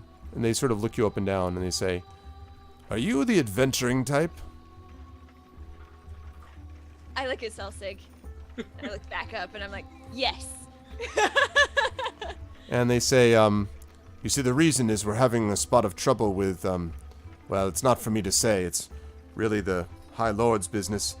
You need to go see him. His name is Telbor Zazrek. But, well, we can't just let you on if they see that we're letting people through. They say, wait a minute, there is one possibility. If you go underneath the bridge and swim across, there's an area where no one will be able to see you down there from that side of town. Then you can just clamber up the side. We'll just let you pass behind us, and no one's the wiser. Normally, we wouldn't do this, but frankly, you've amused us so much that I'd like to be able to help if I could. So yes, if you're willing to do that, that's fine. You just need to make sure you don't go right underneath the bridge in the center, or, smack. Sounds uncomfortable. What do you think, Celsig? Pirate is saying exactly what I was just describing. I wasn't even looking at chat like, wait, wouldn't that hurt? Yep. Yeah, exactly. Yeah. I was thinking that too. Yep. Celsig, do you want to do it? How urgently do we need to get in again? I mean, we're still waiting for Greta and Urash. Oh yeah. They Shoot. won't know how to get in. No. Plus, we wouldn't be able to laugh at them getting hit in the face by fish. That's true. We should stay on this side of the bridge and then have them come across the bridge, and then they won't know, and they'll get hit in the face with a fish. Then we can swim across. And then we can swim across. With the power of friendship. Yes. He says, all right, well then just wait on the other side of the bridge. If anyone comes, tell them the bridge is closed for repairs. Well, unless you want to tell them that if they run really fast, they can cross the bridge. Because that would be worth it, wouldn't it? It's like, and the other one sort of nods and they kind of laugh at each other again. I think we can accommodate that. All right, so they allow you, assuming you're willing to do that, so they will allow you to wait on the, far end of the bridge away from the city. And that will bring us now, I think, back to Greta and Urash. As you are passing over, it is, of course, now getting very dark, so you can't really see. You do see the Star Mountains off to the east as you're flying. But other than that, the high forest looms below you, sort of like a deep, dark green. And as you are traveling, Kalismana has been sort of commenting about some things below them, and he says, I must tell you, I hope that everything goes well, but I'm a little troubled by all these people in Loudwater. Those are refugees, and refugees come from only one thing, attacks and war. Want to make sure you don't get over your head here. Remember, your main objective is to try to gather information if you can. On the other hand, he kind of shakes his head, well, leaving people abandoned if they need help, that doesn't seem right either. Mortal life is so confusing. Much easier to be a dragon. And, We're in all over our heads anyway, like trying to fix the problems that giants might have, so we might just go on. He nods and says, I suppose that makes sense. And if we can, and all of a sudden, he sort of takes in a deep breath, sort of like a, and then like banks left. Now I need you to make, I'm going to need you to make a dexterity saving throw here. You are holding on to him, of course, so it wasn't like you're just lying back on your back, but he did bank suddenly. You don't know why yet. Saving throw. These are saying dexterity, of course, dexterity. What else? Yeah. Oh, So I now, told you I should not have flown. so chat. Now I need to talk to chat about. Have you heard the good news, chat, about inspiration? Because if you are a member of my channel, if you are part of the channel and you support either my Patreon or you sub to me at the tier 2 level, you have an inspiration you can use at any one of my campaigns during the month, and this counts. Now Greta has just rolled a 2. That is not likely to succeed as a dexterity saving throw. So if you support or are a supporter, you could inspire her and keep her from falling terribly to something that might happen. Now, you don't know that will happen, but it's possible that it could happen. So I'll put it that way. So, do I have any takers? I can tell you, Chad, this would be the second time that Greta falls off something flying. Really Exactly. high. Nonstop actually had to save. Lucky there was like a big lake below me. I'm pretty sure this is not the case with the forest. Yeah, that's probably true. And you're right. Nonstop used his already. That's because he was like saving other people. Look, Nonstop can only save you all so much. All right. Like there's only so many times. And thank you for the follow, by the way, No Calzip. All right, well then, assuming that there is no inspiration forthcoming, assuming no one is going to step up to the plate. What's up, Zocalzic? Welcome in. All right, so Greta, you slip off, basically because he banks so quickly, and you feel the very horrific sensation of beginning to fall towards the dark green below you. And Celsig, sorry, not Celsig, and Kalismana curses, damn, what was that thing? And he says to Urash on his back, something flew right past me, it was an attack. Where is she though? And he kind of turns around, banks around, and then basically dive bombs, like sort of directly towards you, Greta. So you are sort of falling on your back towards the forest. He is diving towards you. It's a moment out of, Cliffhanger, if anyone ever saw that one. That type of thing. No, River can't catch her. River's not there. Right now it's just Urash, and Urash is just looking at you, not even trying to catch you. No, I'm kidding. Wouldn't be able to do a whole lot unless he jumped. I mean, I guess I'm trying to think. I mean, he could jump after you, but he can't really lasso you. Like, I mean, he's pretty much on for the ride, I think. And he reaches out, Kalismana reaches out a claw for you. You can actually see it glittering. And he yells down at you, all right, well, grab on, Greta. Grab on, you can do it. I try to grab on. Pray to that god you care about. I pray to that god that I care about. Okay. All right. So make this time not a saving throw. This time it's going to be a check. This will be, unfortunately, I know you don't like these. It has to be a dexterity check though. So. Yeah. Here we go. Yeah. Urash waves goodbye. Oh. Wow. So this is like Cliffhanger. You miss. I clap my arms and it doesn't work. Yeah. Exactly. Okay. Put out a little sign saying eek. Yeah, exactly, basically. What Urash sees and what Kalismana sees as he's desperately trying to get to you is he hears this horrific sound of you crunching through the top of the forest cover, and Kalismana has to pull up at the last second because otherwise he's going to go, basically crashing right into it himself. So he manages to pull up just in time, and you go crashing down. So there is a moment of silence for Greta. No, I'm just kidding. There's a moment of silence. And I'm going to talk about what happens with Urash in a minute. But first I want to talk about what happens with Greta. Greta, everything goes dark. And you feel a lot of pain. Like, as you you're like kind of moving around, you might be a little bit startled to be alive, actually. But you seem to be not only alive, but actually... although you're in pain, your bones don't obviously seem to be broken, at least not immediately. And you are, because of course you are a dwarf, so you have this, you can see somewhat in the dark around you. But there is this sort of dark, sort of almost shimmering might be a way to describe it, where you are. And you are at the moment apparently lying on something soft on the ground, maybe moss, maybe grass, but something like that. And you can hear above you, there's actually twittering, but not of birds. It might be like a chittering, like of bats, maybe insects, spiders, something like that. Great. So I am lost, like, in the dark night, in a strange forest that I was told that was dangerous, and I'm lying on something soft. That's about the shape of it. I very, very carefully sit up. Okay. Everything hurts. Everything hurts. However... Can I make a medicine check to see how bad I'm injured? Yes. And in fact, you should do that because I haven't told you the hit point amounts yet. Okay, so here's the deal. First of all, you did lose a number of hit points. In fact, you lost about 30. So you're at 26. Mm-hmm. It feels to you as if your left arm is broken, like you can't really shift it around very well.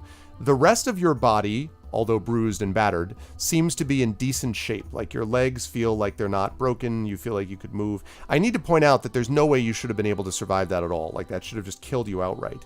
So the fact that you're not dead is a strange fail. I'm going to send a prayer to Foltos, that is for sure. Yeah, Foltos did some good work there, basically. Like that's, you know. If any good, you wouldn't have fallen off. If I what? If this was any good, you wouldn't have fallen off. Wow. You should have been using your saddle, but unfortunately the saddle doesn't work on a dragon. I'm sure this was all part of Foltos' plan. Everything will be fine. What am I sitting on? So you sort of look around and you thought you were on the forest floor, but in fact you think what you're actually on is what feels like a cushion of moss that is on top of this web of branches. Basically, it feels like you're sort of, you feel like the branches, I mentioned it was soft, it's like you're on almost like a springy bed, and it's because the branches are underneath you. But it's not like you just fell there. These branches look as if they've been woven together. Like they're holding you in place, like a hammock, basically. This is like a dragon drop-off place. Like people fall down here. You don't know. You can't see above you to the sky. It's all tree cover. So as you look around, and this may explain why you... It makes... Ebenezer just got attacked by one of our kittens in a very delicate place. Oh my god. Well, that's what happened to you, and you know, no. And he tried to stay quiet. Is he okay? Is Ebenezer okay? Are you okay, EA? Are you okay? See, I love how she laughs at this. Notice how Saber and I are like, that's not funny. There's nothing funny about that. That's not funny, all right? He is fine. He's fine. Okay, good. It is fine. Let's get back to Greta. All right, see you, Magic Sky. Okay, so you are lying on top of this, like, you know, cushion, basically, this in this hammock, excuse me, of branches. And now that explains the chittering, because as you look around, you actually can hear and in fact see many, many eyes that are shining at you in the dark. Some look to be small little spiders maybe, but most of them seem to be maybe bats. Oh, okay, bats are fine. I'm pretty sure bats are fine. This is good. Nothing bad will happen. I will heal my arm, or try to heal my arm. Okay. With the thing, Cure Wounds. Okay. How do I make it roll? Click on it? You should be able to click on it. Yeah, exactly. Also, what's up, Geronimo? There. Okay. 8 hit points for my arm. All right, so that gives you. So first of all, so you have that. You feel like your arm is beginning to feel better, but you may remember that you tried something like this also with Celsig's finger, and it wasn't like totally effective. Now, granted, his finger was literally amputated, and yours is not that, but so it feels better. Like the pain is definitely lessened. It's still not an effective thing. Like you can't use it though, really. I mean, it's still kind of hanging by your side. Less pain is good. I'm all in favor of that. It seems like a good start. Okay, I look up. Can I see like where the tree cover is? Yeah. So when you look up, you actually see. I'm not standing up. I'm sitting. I assumed. Yeah. I figured. Well, if you were standing, there would have been like a whole trampoline thing going on. So I figured you were just sitting. So yeah, as you look up above you, kind of like, you know. It's just sort of darkness. That's nothing there. You can feel sort of the leaves. But something odd that you notice, Greta, is that most of the leaves are higher up and farther from you. But right above you, the leaves look to be much lower. So in other words, it's like, how do I describe it? The rest of the tree cover, the rest of the forest seems to be at a certain level, like the trees are there. But where you are, it seems to be... I'm sorry? I accidentally rolled something. I was gonna say you're like, I'm gonna burn it all down. I'm like, all right. Okay. But anyway, right where you are is much closer to you. And I'd like you to make a perception check because there's something else odd about this low thing too.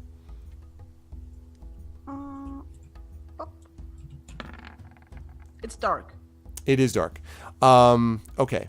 And so so you don't really, it's something weird about it, but you don't really know what. But as I say, it's much closer to you, like as if you were inside, like the ceiling of a room inside, as opposed to the outer part of the building that's much larger inside. For some reason, the part where you are, the roof, the area of leaves is much closer. Okay, I'm gonna cast.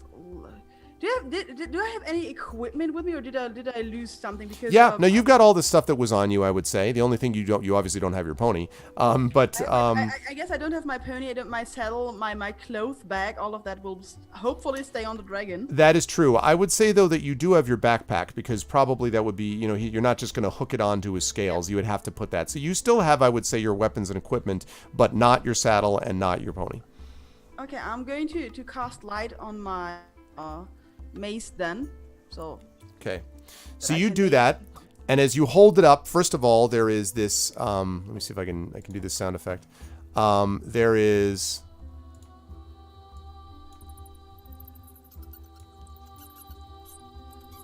You hear that? That's unsettling. Last time we heard this, I jumped into a poo pit. Now we get the Batman moment where, as the light goes on, they all clear out, and you realize that there weren't just a few, there are hundreds of bats. They go flying around, almost knock you off, and then fly off in all directions. And then you hear this very, very deep, deep voice, and a very deep, slow voice that says, "Well, I see you've decided to awaken. Be careful. There are some creatures here who do not understand the value of a bit of light." I did actually intend that one.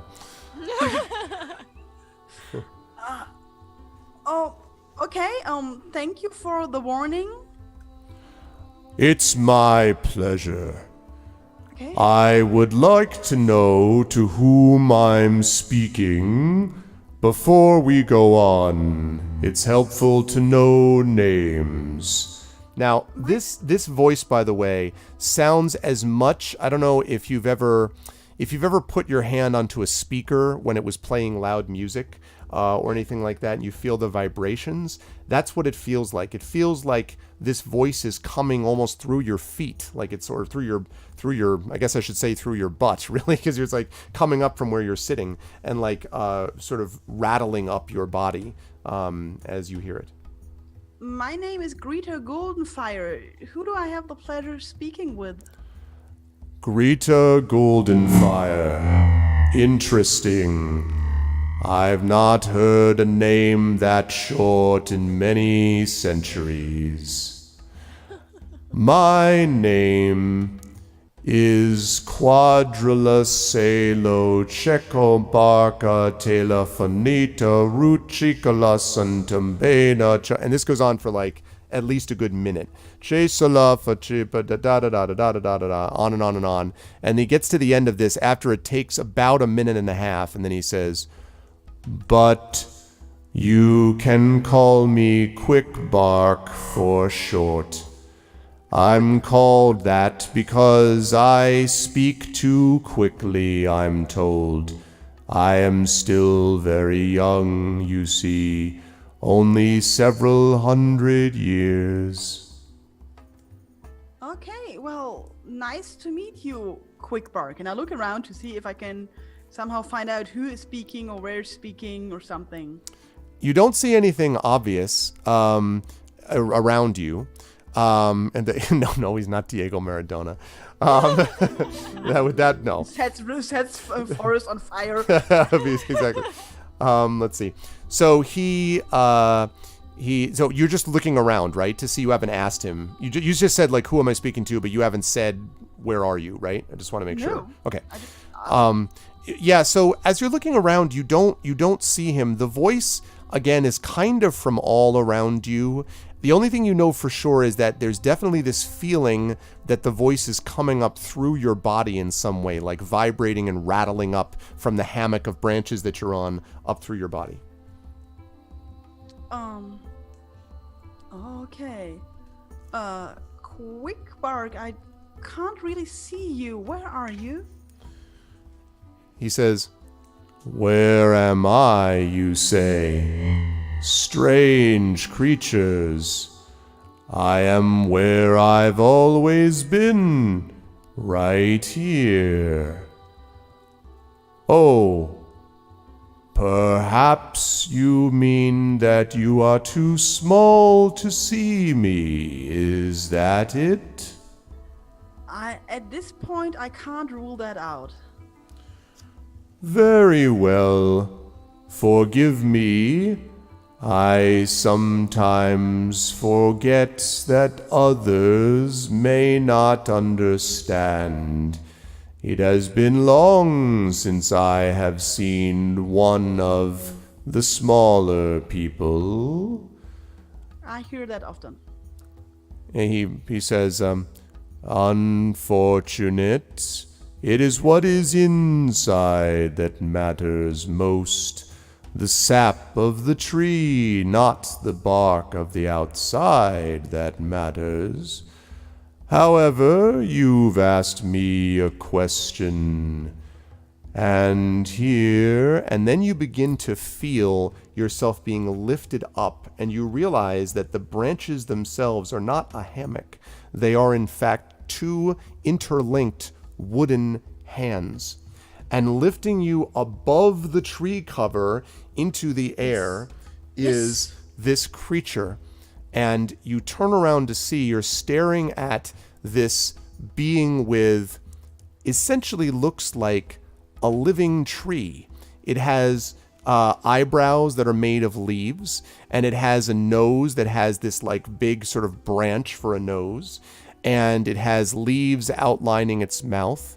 And it is carrying you with these two, arms that are clearly look like they're wooden branches, and indeed its hands are interlocked. So you're like holding it, it's kind of interlocked, and he looks down at you. But the thing you notice most of all, Greta, is that his eyes seem fathomless, like incredibly deep and old, and as if they've seen countless ages, even though he says he was only a few hundred years old, in quotes. He holds you, and now that he's above this sort of tree cover, you can see that you must be on some kind of a small hill within the forest.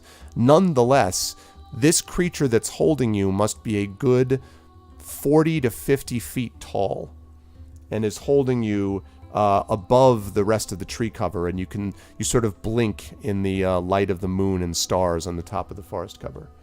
And he says, "I'm glad to see that you are awake.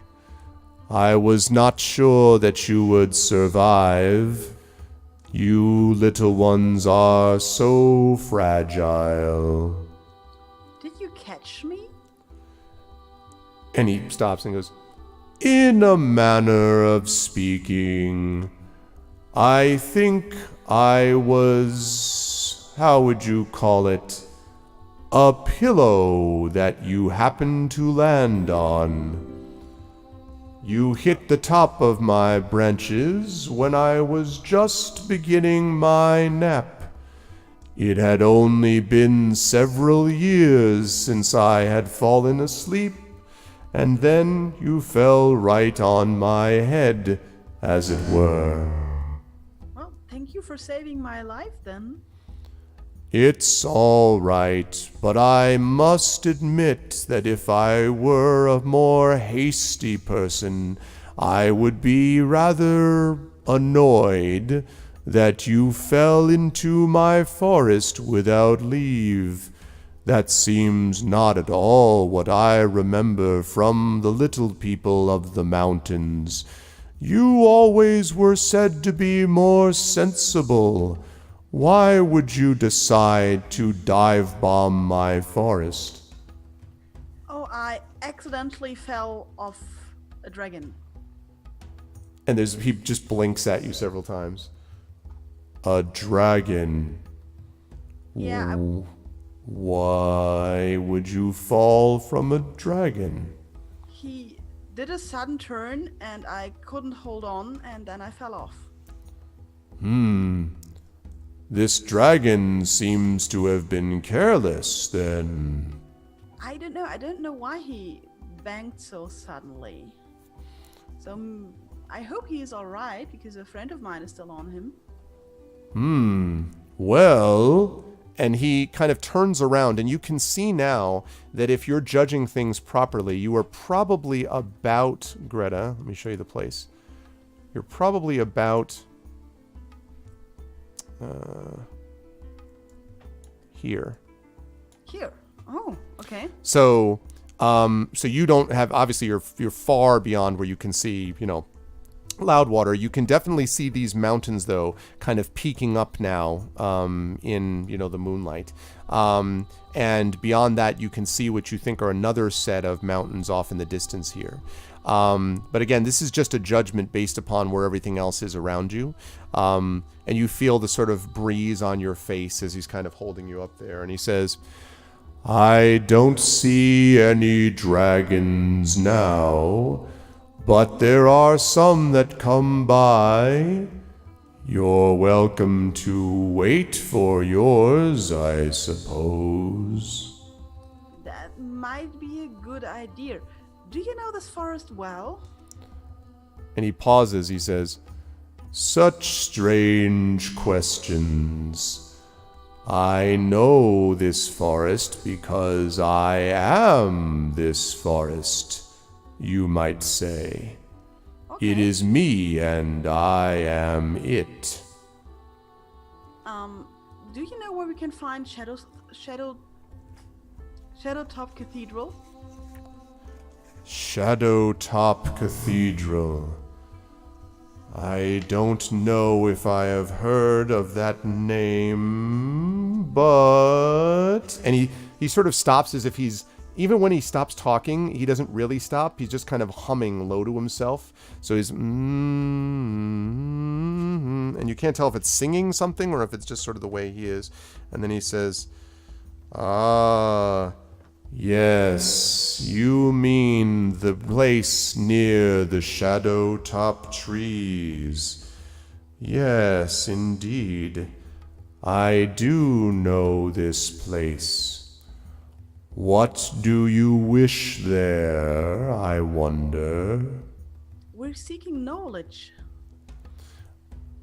He says, knowledge is a very broad term. Knowledge for things of the world, or knowledge to raise those things to the ground? And he sort of raises one giant eyebrow slightly.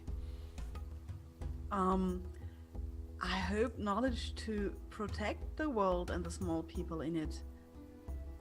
The giants are attacking. The giants. I have lived an age since I've heard of the giant attacks, but there has been troubling tidings. So the giants have come to life and hate again. And he hums, and he hums for about 2.5 minutes, unless you cut him off. Like he's just like sort of seems to be thinking about something. Well, if he's humming, I'm pretty sure he can't hear me. He's not like, no, that's not true. He's pretty quiet. You could, when he does that, you could probably speak up above him if you want. No, in that case, I will wait because maybe he needs the humming time, Okay. He says, I wonder, you say you would save the little people. What would you do for the forests of this world? Would you save us, or cut us down for fuel and shelter? I'm a cleric. I usually don't do that. But I believe in protecting all the life that is touched by the light of Pholtos, and I believe in protecting and not in destroying. Make a persuasion check for me, Greta. You can do it at +2. Persuasion.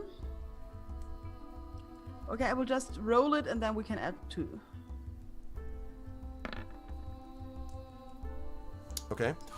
14 then. So he sort of thinks for a long time, and then he says,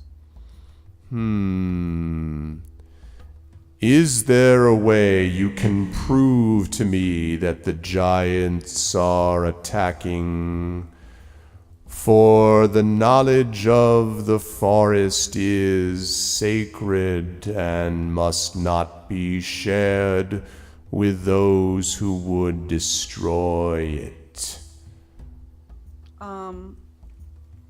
Do you know what's going on in other parts of the forest?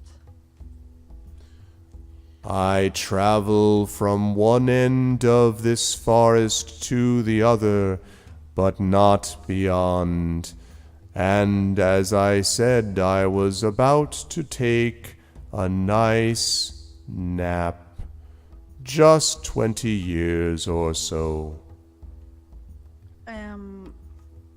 To the north and the east from here, there's a settlement of the humans called Loudwater. You might see, feel, perceive that a lot of humans have arrived there. Those humans are most likely refugees from a recent giant attack. And he says, I do not mean to disbelieve you, but the mortal races are forever making war upon each other. How do I not know that they are simply refugees from wars started by themselves? You people are so skilled at killing each other, you see. That's actually a good point. What can I do? What can I say to convince you that the giants are actually attacking? What kind of proof would work for you? He thinks about it and he says, I will go to the edges of this forest and look for myself. If you can show me with my own eyes what you say exists, then I will see what can be done to help you to your knowledge. If this is acceptable to you. So what I have seen, you mean like you would like me to show you an attacking giant? No. I would like you to show me the parts of your world that prove your story. Show me this place you call Loudwater. Let me see with my own eyes the people within it, and we then will see what we shall see. Well then, the thing is that the dragon might still be looking for me. So you have lifted me up above the tree cover now. I would try to lure the dragon close, and so at least that I can tell him that I'm still alive and that we are going to meet in Loudwater. He says, well, I don't mind doing that here, but elsewhere the forest floor is below my ability to lift you above the tree cover. So there will be places where you cannot be seen. I could stand here and hold you above my head for hours, but there are not just certain dragons that go past this place, and there are other flying things that might relish a tasty morsel. If you wish to try this process, I have no objection. I would be sorry to lose something so interesting, but if you prefer to be consumed alive, I cannot stand in your way. That is very accepting of you. I'm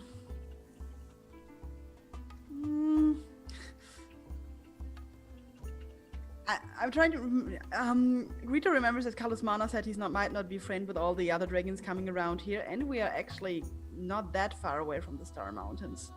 But then again, I don't want my friends to believe that I'm dead, or even have them search the forest for me. So I need to get a message out somehow. Mm-hmm. It's true. I think I'm gonna risk it. I should say, did you say any of that out loud? Like, for example, that part about getting a message to them, or are you just like thinking about that internally? I'm thinking about that internally. Okay. I figured. So I will sit there and like nurse my arm. I'm still not standing up on that thing, by the way. I assumed. I will fall down. I know this. I'm going to look at my new tree friend here, and is there any other way to get a message out to the humans, or something that we can? I would like to tell my friends that I'm still alive. He says, I have ways through the forest of speaking to those who have the knowledge to hear. If this place is near the bounds of the forest, my message will reach it very quickly, perhaps a day or less as you reckon time. Then they will know that you are whatever you wish to say within the message. Okay, I guess that the most memorable member of my party, like visually, will be River, the Silver Dragonborn. So there is going to be a Silver Dragonborn on Loudwater, and please get the message to her that Greeter is alive and coming to Loudwater. Wait for me. And he sort of pauses and looks down, and then you notice, Greta, that right around you, sort of almost sneaking up there, are a bunch more of the bats that had flown away when you first lit the light, on your mace. And so they now, you see that there's a few more of them. And the Quickbark lowers his great head and says something very quietly in a low, deep, booming voice to the bat. And the bat chitters and then flies away, quick as an arrow into the darkness. And he says, "The message has been sent. Now I think you need some rest and perhaps some healing. I notice you have used only one of your branches. The other seems withered and damaged." Yeah, but it can heal, so we can keep it on. I'm sorry, what did you say? You broke up. Wait. No, I think it was on my end. It wasn't your end. Yeah, but my branch will be all fine, so we don't need to cut it off or anything. It's going to heal. I would not cut off a branch that was not diseased. It's not diseased. But the sap runs slow. I can quicken it again if you wish. Okay. Show some trust here. So he takes you and he says, "This will only be a moment." And then he sets off with you, walking at a great pace. And he seems to be heading directly east, basically, so this way. And I'm going to head over to River and Selse again, Orash, in just a minute. But I want to point out that this, basically, if you look at what I'm drawing here, like, this is kind of how fast he's moving. In other words... Very slowly. Well, not when the scale is 200 miles. Oh, that's He's moving actually incredibly quickly. His strides just eat up the ground. And even though this seems like a dense forest, it's as if, Greta, the trees seem to part for you, as if he just walks through and the trees sway out of their way as he moves forward. And he begins to sing in a deep, booming voice as he goes.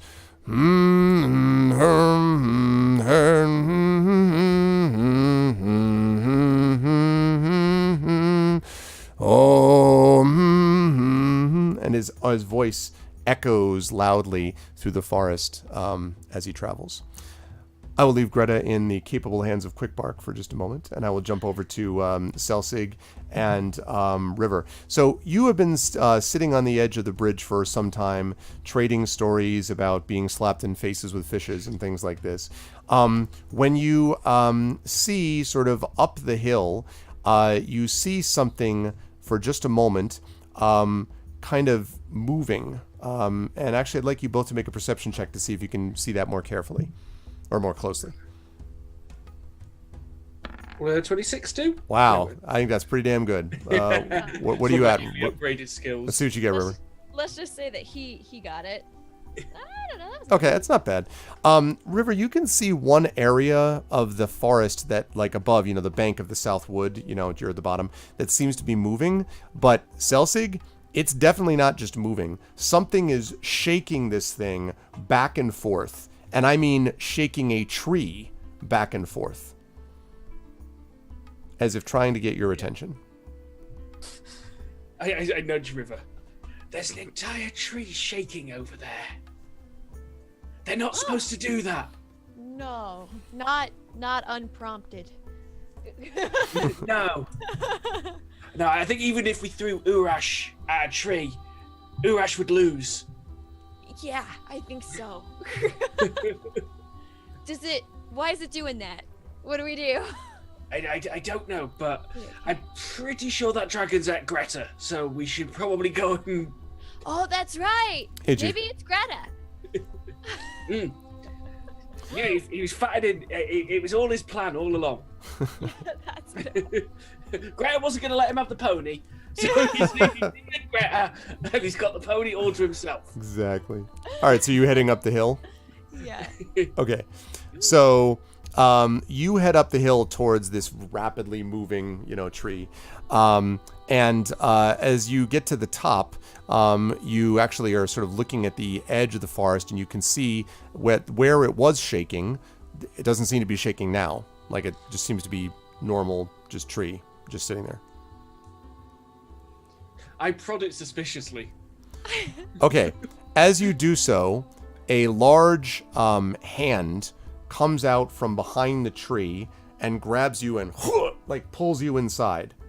And River, do you react to this at all? I hope she does. What do you do? That was a good reaction, but beyond that, what do you do after that? Well, I can't like chase after him, right? Or No, can but I? you could go. I mean, you could step inside the tree cover if you want, Oh, like inside. Okay, I wasn't sure if it had like closed up. So No. Okay, then yeah, I try to go after him. So you step inside, and you can actually see that the hand that has grabbed you is none other than Urash. You're actually standing inside a clearing, and right, sort of standing in the clearing with his wings folded, looking rather uncomfortable because of the position he's in, is your good friend and mine, Kalismana, and shaking his head, and he says, "I hoped you would get my message. I thought that perhaps shaking trees back and forth would do the job. Not that I have much room to maneuver here." He kind of looks above him at the forest. He says, and you see you see the pony is here, Urash is here, but no Greta. Is Greta hiding somewhere? He says, "I hope so, because she's not with me. And he looks down at Urash. Thank you for the follow, Ukador. She fell off." Sparkles. Not the first time. Sparkles, we have talked about this. You have to get seatbelts. He shakes his head. He says, "Perhaps you're right. It was something about the freedom of riding unencumbered by government interference." No, I didn't say that. I didn't say that. He says, "I don't understand it, except that something flew at me out of the night, and not something small. It was trying to get me to hit it in some way. But either way, Greta was not able to stay on my back. She slipped. I chased and followed her, but she fell into the forest. I do not know what happened to her. I circled around, seeking both her and the creature that had attacked us for hours, but we saw nothing. And in the darkness and with that tree cover, the chances are not good that we would see anything.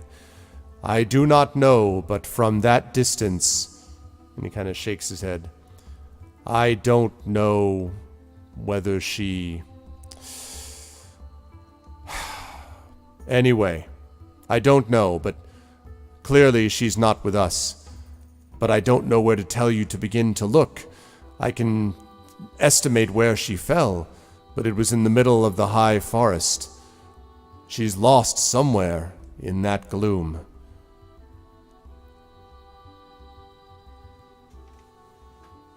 Selsig, you said it wasn't the first time. We've gotten very good at falling off high places, sometimes while standing on them. Oh, so then she's probably fine. Probably. I mean, I point at Urash. He's fallen face first down a giant's tower.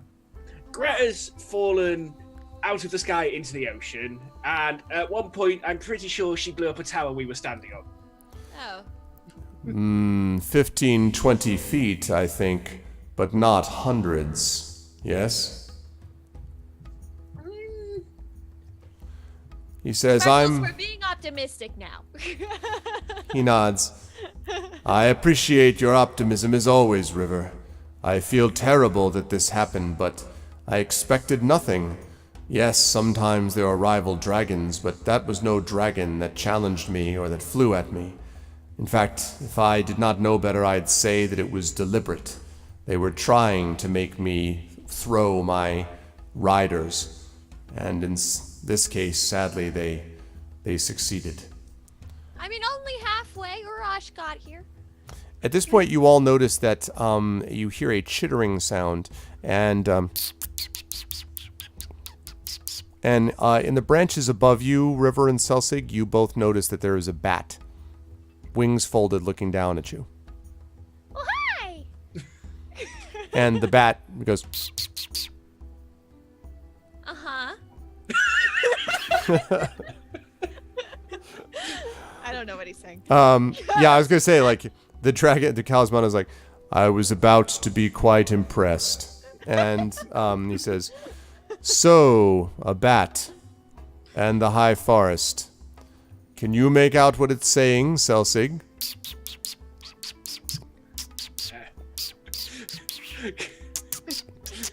Can I try and bluff to pretend that I do? Sure, you want to fool Talisman into thinking that you do? Sure, make a deception check for me. Okay. I mean, I only know Common, Sylvan, and Draconic. I doubt that's what the bat is speaking. True. Justice could try and talk to wolves in the middle of combat, and then... Yeah, Talismana says, I don't think so. I think probably you don't really understand, but I give you the points for the good old university try, Selsig. No, I don't think any of us understand this thing, but clearly if it flew, and if it's not flying away from the presence of the intimidating creatures around us, he kind of leaves himself out deliberately, then that means he's been sent here. And that means only one thing. He kind of looks at all of you with his dark eyes. Kebabs? No, it does not mean kebabs. Greta's alive? It means that there is a message being brought to us, and that we must follow it to the translator. Yeah. And so he kind of says, more flying. This is what I get for falling in with mortal creatures that want me to babysit their horses. He says, but The Harpers will be very happy. yes, and I feel bad that Greta fell from me.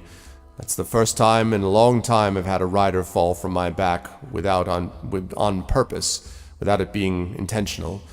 And he shakes his head. I don't want to see her get hurt. All right then, we'll need to go find her. The problem is, well, who goes? I suppose I could carry the 3 of you on my back, but no ponies this time. All right, Pony. You have to stay here. The pony's like, nay. Okay. So, are you going to just tie up the pony to like a trunk, or? Yeah, that was the plan. Okay. Geronimo, I'll go. Oh, me. Excuse me. Okay, so you tie up the pony, and then you get onto the back of Kalismana, and he takes off and flies off following the bat. Now, Kalismana is considerably faster than a bat would be, but the bat is much quicker, and so Kalismana tries to take, a relatively slow pace as the bat darts ahead of him. And he says, as the path continues over the high forest, Kalismana says, I was afraid it was something like this. This far into the forest, really? Also, let's hope that these bats are serving the good spirits within the land of the high forest. The bad ones might have it in for those of my kind, I suppose. And the bat is, continuing to fly. Like, go ahead, River, you're going to say. What did you do? He says, oh, I was born a dragon, my dear. Being born a dragon for some is all the excuse they need to be hostile. I can relate all too well to that. People see halfling and they think thief. And you can't convince them otherwise, no matter how many trees you rescue from burning buildings. Yes, it is terrible that the truth follows you, Selsig. And you could just sort of see, like, he's flying, so you just see, like, one eye, like, look, give you the side eye, look back, as you're flying. Why would they think that? You're a ranger. I know! I keep telling them that, but they see halfling, they think thief. It's a complete stereotype. Okay, so let me get rid of these. And this. Okay, all right, so here is your flight. So from the Southwood, the bat flies over this way, and over this way,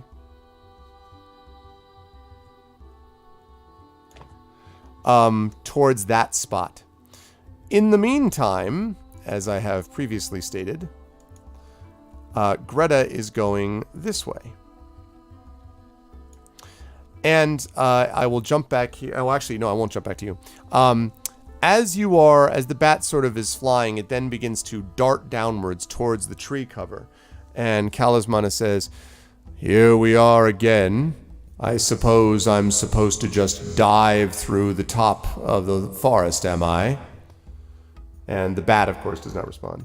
He says, all right, fine. You on my back, you better duck. And hold on, might be a rough landing. I grip on extra tight, remembering why we're coming this way in the first place. Yeah, me too. Okay, and with his wings back, he like smashes through the tree cover. And he's like... collide with my tree. He smashes through the tree cover. Yeah, exactly. It destroys your tree. No, he smashes through the tree cover, and starts like swearing violently as there's a lot of other trees. He's like, push, Elminster's beard, the great dark ones, scarlet, stupid waterfalls of doomed. Like all these like phrases of gods and ancient ones and things you never heard of. It sounds like it's very, very bad and like you're a child who shouldn't be listening to it kind of bad type of thing. As he keeps getting hit. And then finally he pulls up to a stop and lands at a spot where the branches and trees open up and you can see what looks basically like a pool. There is a pool of water, a river which trickles into the pool from the northward. And so the forest basically opens up around this clearing where there is this pool that is there. And so the bat basically flies to one of the rocks and stops and then chitters at you and then takes off. And Kalismana looks back and says, either this was an elaborate trap, or this is where the bat was meant to take us.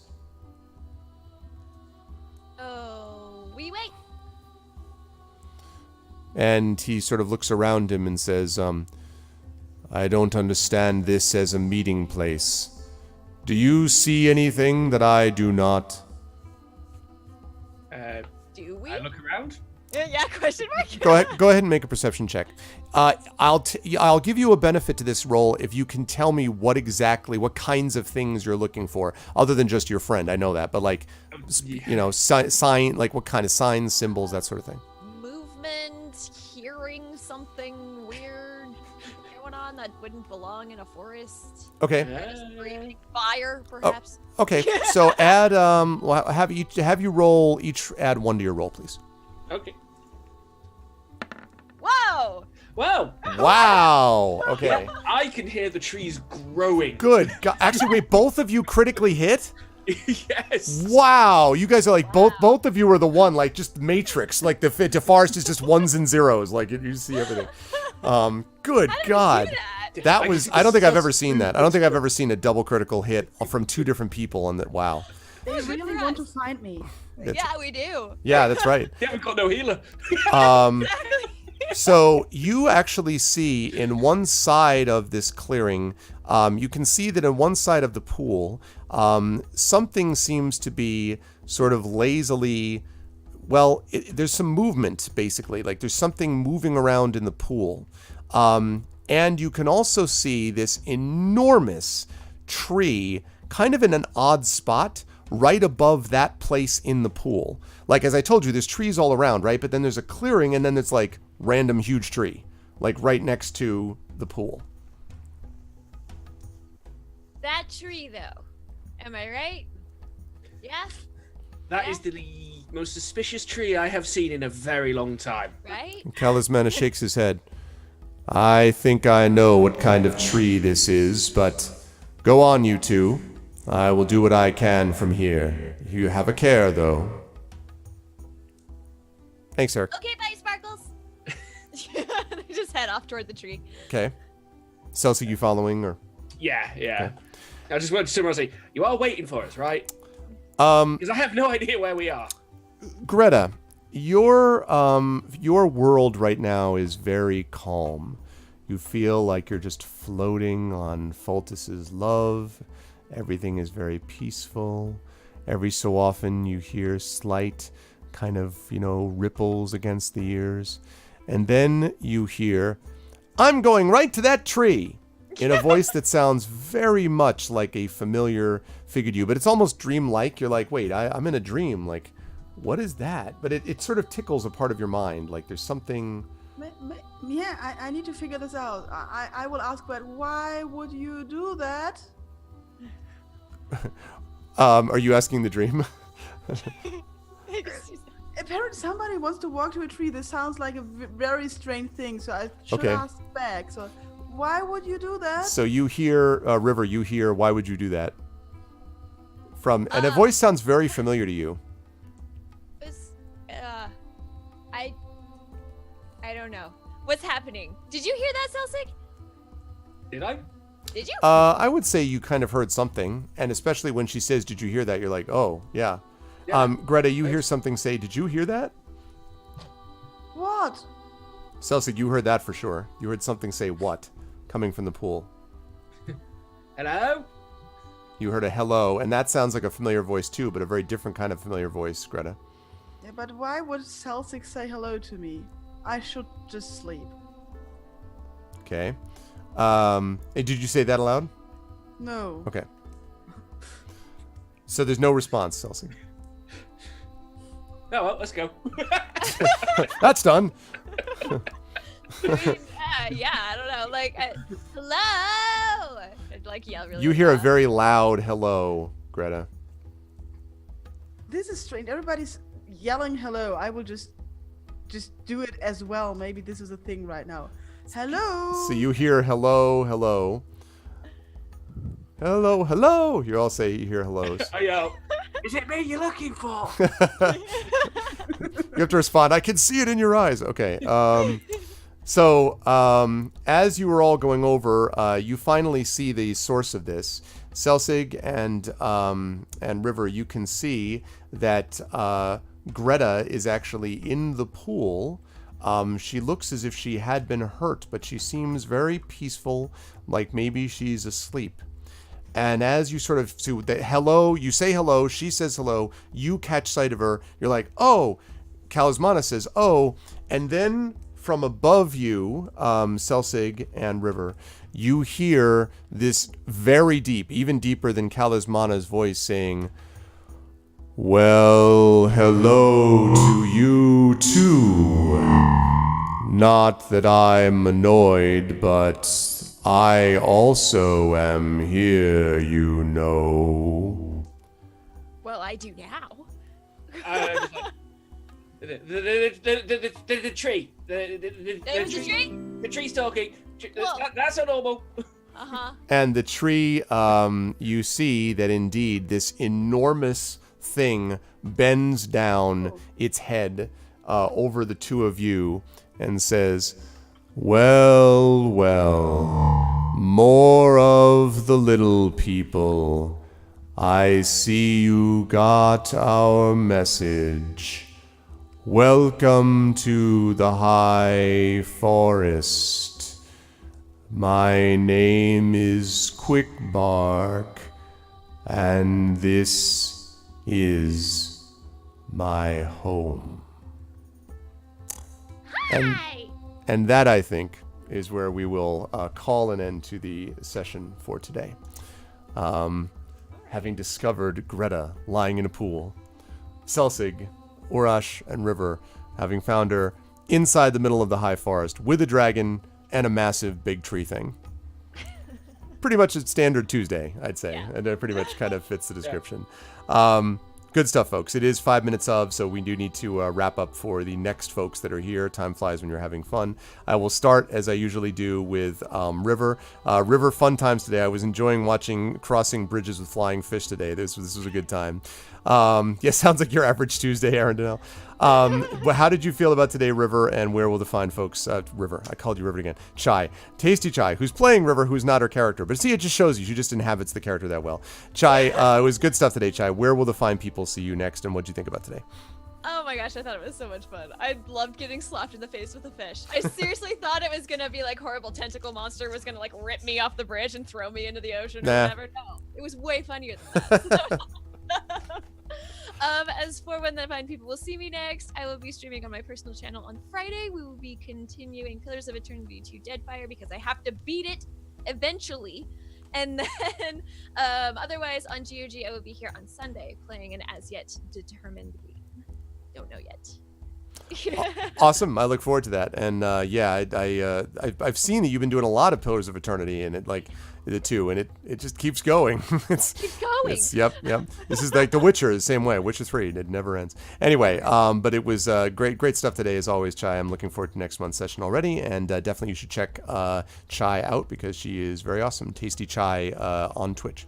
Right up above is our player not available, who is of course Screaming Joypad. Sadly cannot join us today, but should be back next month. Definitely you should be checking out Mike's various endeavors, his YouTube channel, and all the tech stuff that he does on his Twitter. But you will see him back here with us next month as we play this session. And as always, there'll be a lot to catch him up on. Every time he leaves, a lot of stuff happens in the time that he's gone. But you definitely should check Mike out. Moving right up on the line, we have, of course, Darksaber 2K. It was a lot of fun. I was really enjoying the thought of you just like frantically running after River down this hill, as fast as possible, and then like being slapped by a fish. Like what?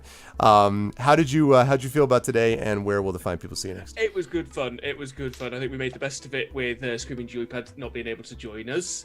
It was fun being able to ride him around as Master Blaster without him having the option of using. Yeah, 2 men enter, 1 man leaves. We've had fish encounters. We've had, as is becoming tradition, someone dropped from a height. Yep.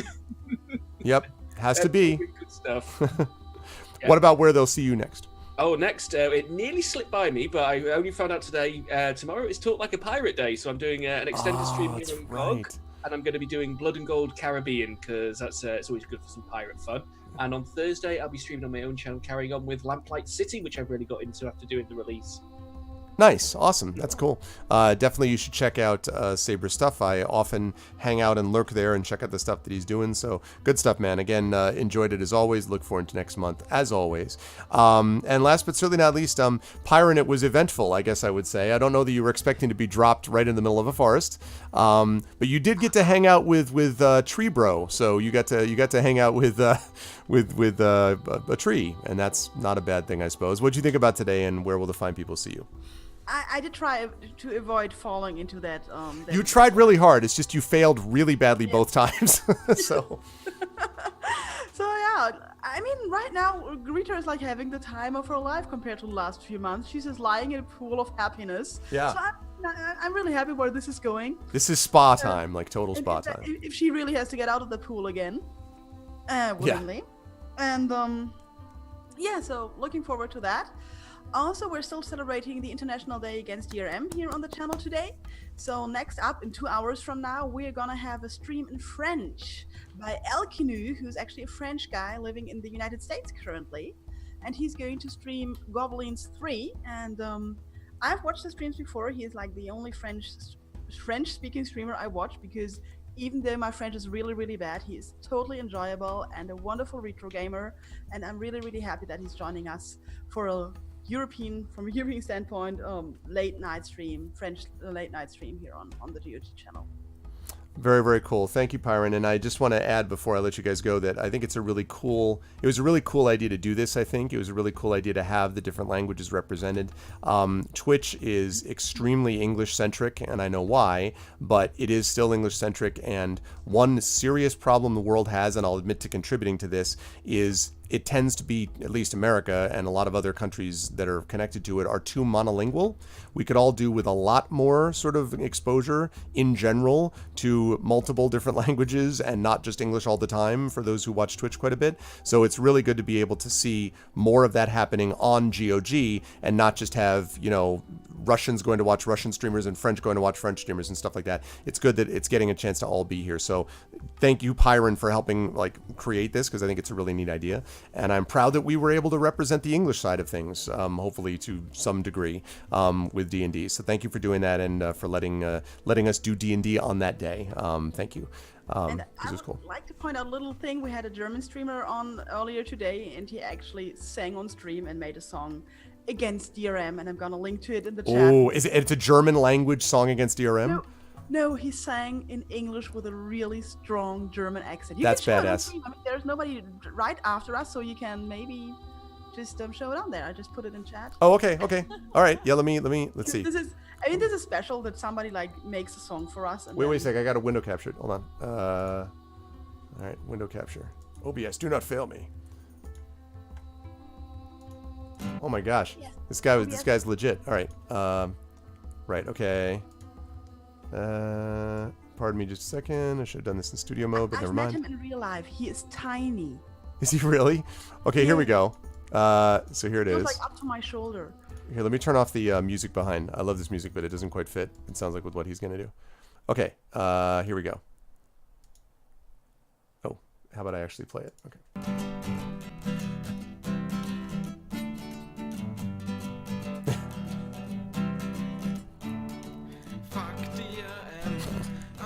Play my game tonight. Fuck DRM. I know that isn't right. Fuck DRM. I'll buy it, so it must be mine. Fuck DRM. Fingers up for consumers' rights. I came home from work. I had a stressful day. I sit down on my chair, and all I want is play. I looking in my library, my favorite game is gone. How did this happen? I played it Sunday dawn. I wrote it on the internet, the publisher lose the license. What have I to do with that? I'd worry about your crisis. Fuck DRM. I wanna play my game tonight. Fuck DRM. I know that isn't right. Fuck DRM. I'll buy it, so it must be mine. Fuck DRM. Fingers up for consumers' rights. Consumers' rights. The first time he said, I thought he said Kazuma. I'm like, is it some like Montezuman god? And then he's like, no, consumer. I'm like, oh, that's what he was saying. He really tried so hard. No. Oh no, that was great. I believe me. I'm saying nothing else different. That was great. He was absolutely wonderful. That's awesome. That is super, super awesome. Well, there you go, folks. See, this is the kind of content that we bring you here. I'm glad that I was able to do that. And it's I mean, I have tenure, so it doesn't matter how much he swore. It's fine. It's okay. It's good. Anyway, that was awesome. I'm glad we got a chance to share that. Thank you for sharing that with us. But no, seriously, Byron, thank you for coordinating this. This was great. And as always, it's always a great pleasure to have you folks. I really, seriously, like I always look forward to playing D&D with my different campaigns for different reasons, but I get the most laughs out of you guys always, because I really enjoy the stuff they get into. I really embrace that, and I think it's important, honestly, because I think sometimes people have a tendency to, like I play a lot of campaigns that are very serious, and that's fine. Not every campaign has to be absolute down to the ground, serious. There are serious moments. You guys have had some moments where things were, no joke, but it's cool that you get to have fun. So congratulations on being a great group of players that I like to DM for. So that said, great stuff from Pyron, great stuff from Dark Saber. We'll see Screaming Joypad next month, and great stuff from Tasty Chai. So great to have all of you guys here. As always, chat, can we get some love for the players? And I will see you wonderful folks. My players, I will see you all soon. Thank you, everybody. And bye-bye. There we go. Good times. Yeah, that was good stuff. I hope you guys enjoyed that as much as I did. That's a lot of fun. I always have fun doing these things, as I said. And I'm still laughing at that guy's song. That was an interesting song. Anyway, but that is going to do it for me for today, folks, because I've got to rise up on out of here. I got to go get me some dinner, and all that kind of stuff. Now, next week, very important to say that next week I will be here for Pen and Pixels for episode 144 of Pen and Pixels. And I will be here for, I think it's episode 144. I think that's right. But I will be here for the release stream of Pathfinder Kingmaker. So I will be doing Pathfinder Kingmaker, and if I like it, and I'm hoping that I do, if I like Pathfinder Kingmaker, then that will be the game that I will be playing on here when I'm not playing D&D. So usually I play D&D once a month. I'll be playing Pathfinder Kingmaker as my sort of main game on Pen and Pixels. Once that's finished, we'll go back to Divinity Original Sin 2. And again, that's nothing against Divinity, but I just have these games that I want to try. So we're going to give this a shot and see what we think. And if I like it, then I'm going to keep with it. If I don't, then as I say, I'll just go right back to Divinity Original Sin 2 and kind of take it from there, but we will see how this stuff goes. But I am looking forward to trying out Pathfinder Kingmaker next week. And then, of course, we'll be into October. And in October, we'll have a lot of stuff going on. And, of course, we will have a return to D&D Storm King's Thunder as they try to find their way from this huge tree-like thing and figure out what they're doing there and all that kind of stuff. So we will do that going forward. But thanks to everyone who made this such a wonderful stream tonight. I hope everyone did well. Likey. I hope everyone did well. I hope everyone enjoyed themselves and had fun with this and is looking forward. Oh, that's right. That's right. I forgot. In October, that's right. Pyron is going to be dressing up. In fact, all of us, I think, are going to be dressing up for that one. That's probably going to be closer to Halloween, is my guess, is when we'll do that. So yeah, we'll have to dress up for that. I forgot about that for that costume. So I will do that. But anyway, but that's going to be it for me for now. I believe the one that we've got up next is not for a couple of hours, and I believe she said it was a French streamer. Me Dragon. Yes, that's going to be super awesome. I'm really excited about that. So El Canoe is going to be playing Goblins 3 at 9 p.m. Eastern, my time. So 9 p.m. Eastern Daylight Savings Time. And hopefully you will all stop by and check that out. Makes me think of my mother, who was a fluent in French and was a French teacher. And I think it would have been fun if she were still around. Sadly, she's not, but it would be fun if she were still around to be able to have her watch and sort of like translate for me. Because my French, I mean, I took 3 years of French in high school, and I have basic kind of like translation knowledge of French that I can do for academic stuff with a dictionary and everything, but I don't, not certainly for any kind of like real spoken regular cadence of talking. So, but it might be fun to watch anyway, so I will try to do that. So hopefully people can skip. What's up, Dragon? Thank you for the birthday wishes. I appreciate it, Dragon. Yeah, it was my birthday 2 days ago, so a few people have been coming in with straggler birthday wishes, but thank you. But that's going to be it for me. I will be back here next Tuesday with, as I say, Pathfinder Kingmaker. I'm going to be back on my own channel on Friday. Thank you, G Pudding. I'll be back on my own channel on Friday when I'm going to be. Thank you, Aaron Donnell. Thank you. Yeah, it was my birthday on September 16th. So, and in fact, look, this is what I'm going to eat afterwards. Look. Oh yeah, that's what I got waiting for me after this stream is over. So thank you, Takanjia. Then on Friday for me, I'm going to have Esper Genesis. Now, if any of you liked Mass Effect, if you like D&D, and if you're here, I assume you do, and if you liked Mass Effect, if you like Phantasy Star, if you like Star Wars, if you like those combination of things, then you definitely want to check out Mass Effect, which is Mass Effect. You want to check out, Esper Genesis, which is basically a space opera based on Dungeons & Dragons 5th edition rules. My channel is the official campaign for that, sponsored by the company. Thank you, Echo. I appreciate it. So that's going to be happening on Friday at 8 p.m. Eastern, and I have a surprise actually ramped up for the folks there, so you're definitely going to want to check that out for Esper Genesis, which is going to be happening Friday night. Then Saturday, I have my Masters of the Dungeon Roundtable, which is basically a roundtable discussion with DMs, myself and a special guest and 2 others, which are the regular part of the group. And then we'll be continuing my Lone Wolf HD remastered playthrough, which is a video game based on the Lone Wolf series and is a lot of fun. So that's what we've got geared up. Well, Mass Effect 2 is my favorite, Dragon, but 3 and 1 are both pretty good too. But 2 is my favorite. But that's going to do it for me. I hope you all had a good time today, and make sure that you are back here in a couple of hours for El Canoe. I'm going to put up the final stream, the final closing page, but again, that doesn't mean that we're done till tomorrow. It just means we're done for a couple of hours. So that's going to be it for me. Love you all. Thank you so much for being here, and I will see all of you wonderful people very soon. And again, remember, always remember, it's about doing bad things to DRM. Keep that in mind. I'll see you soon. Bye, everyone.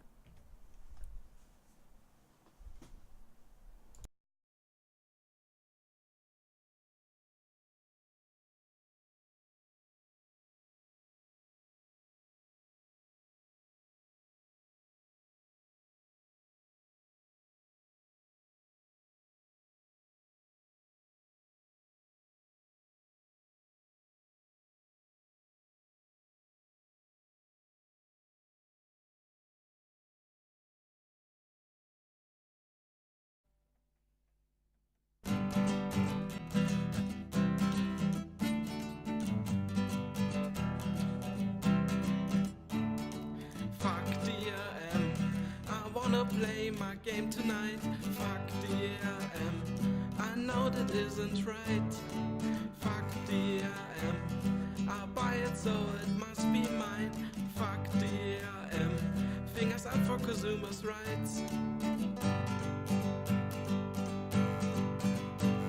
I came home from work. I had a dreadful day. I was sitting on my chair, and all I want is play. I looking in my library, my favorite game is gone. How did this happen? I played it Sunday dawn. I wrote it on the internet, the publisher lose the license. But what have I to do with that? I'd worry about your crisis. Fuck DRM. I wanna play my game tonight. Fuck DRM. I know that isn't right. Fuck DRM. I buy it so it must be mine. Fuck DRM. Fingers up for consumers' rights. Consumers' rights.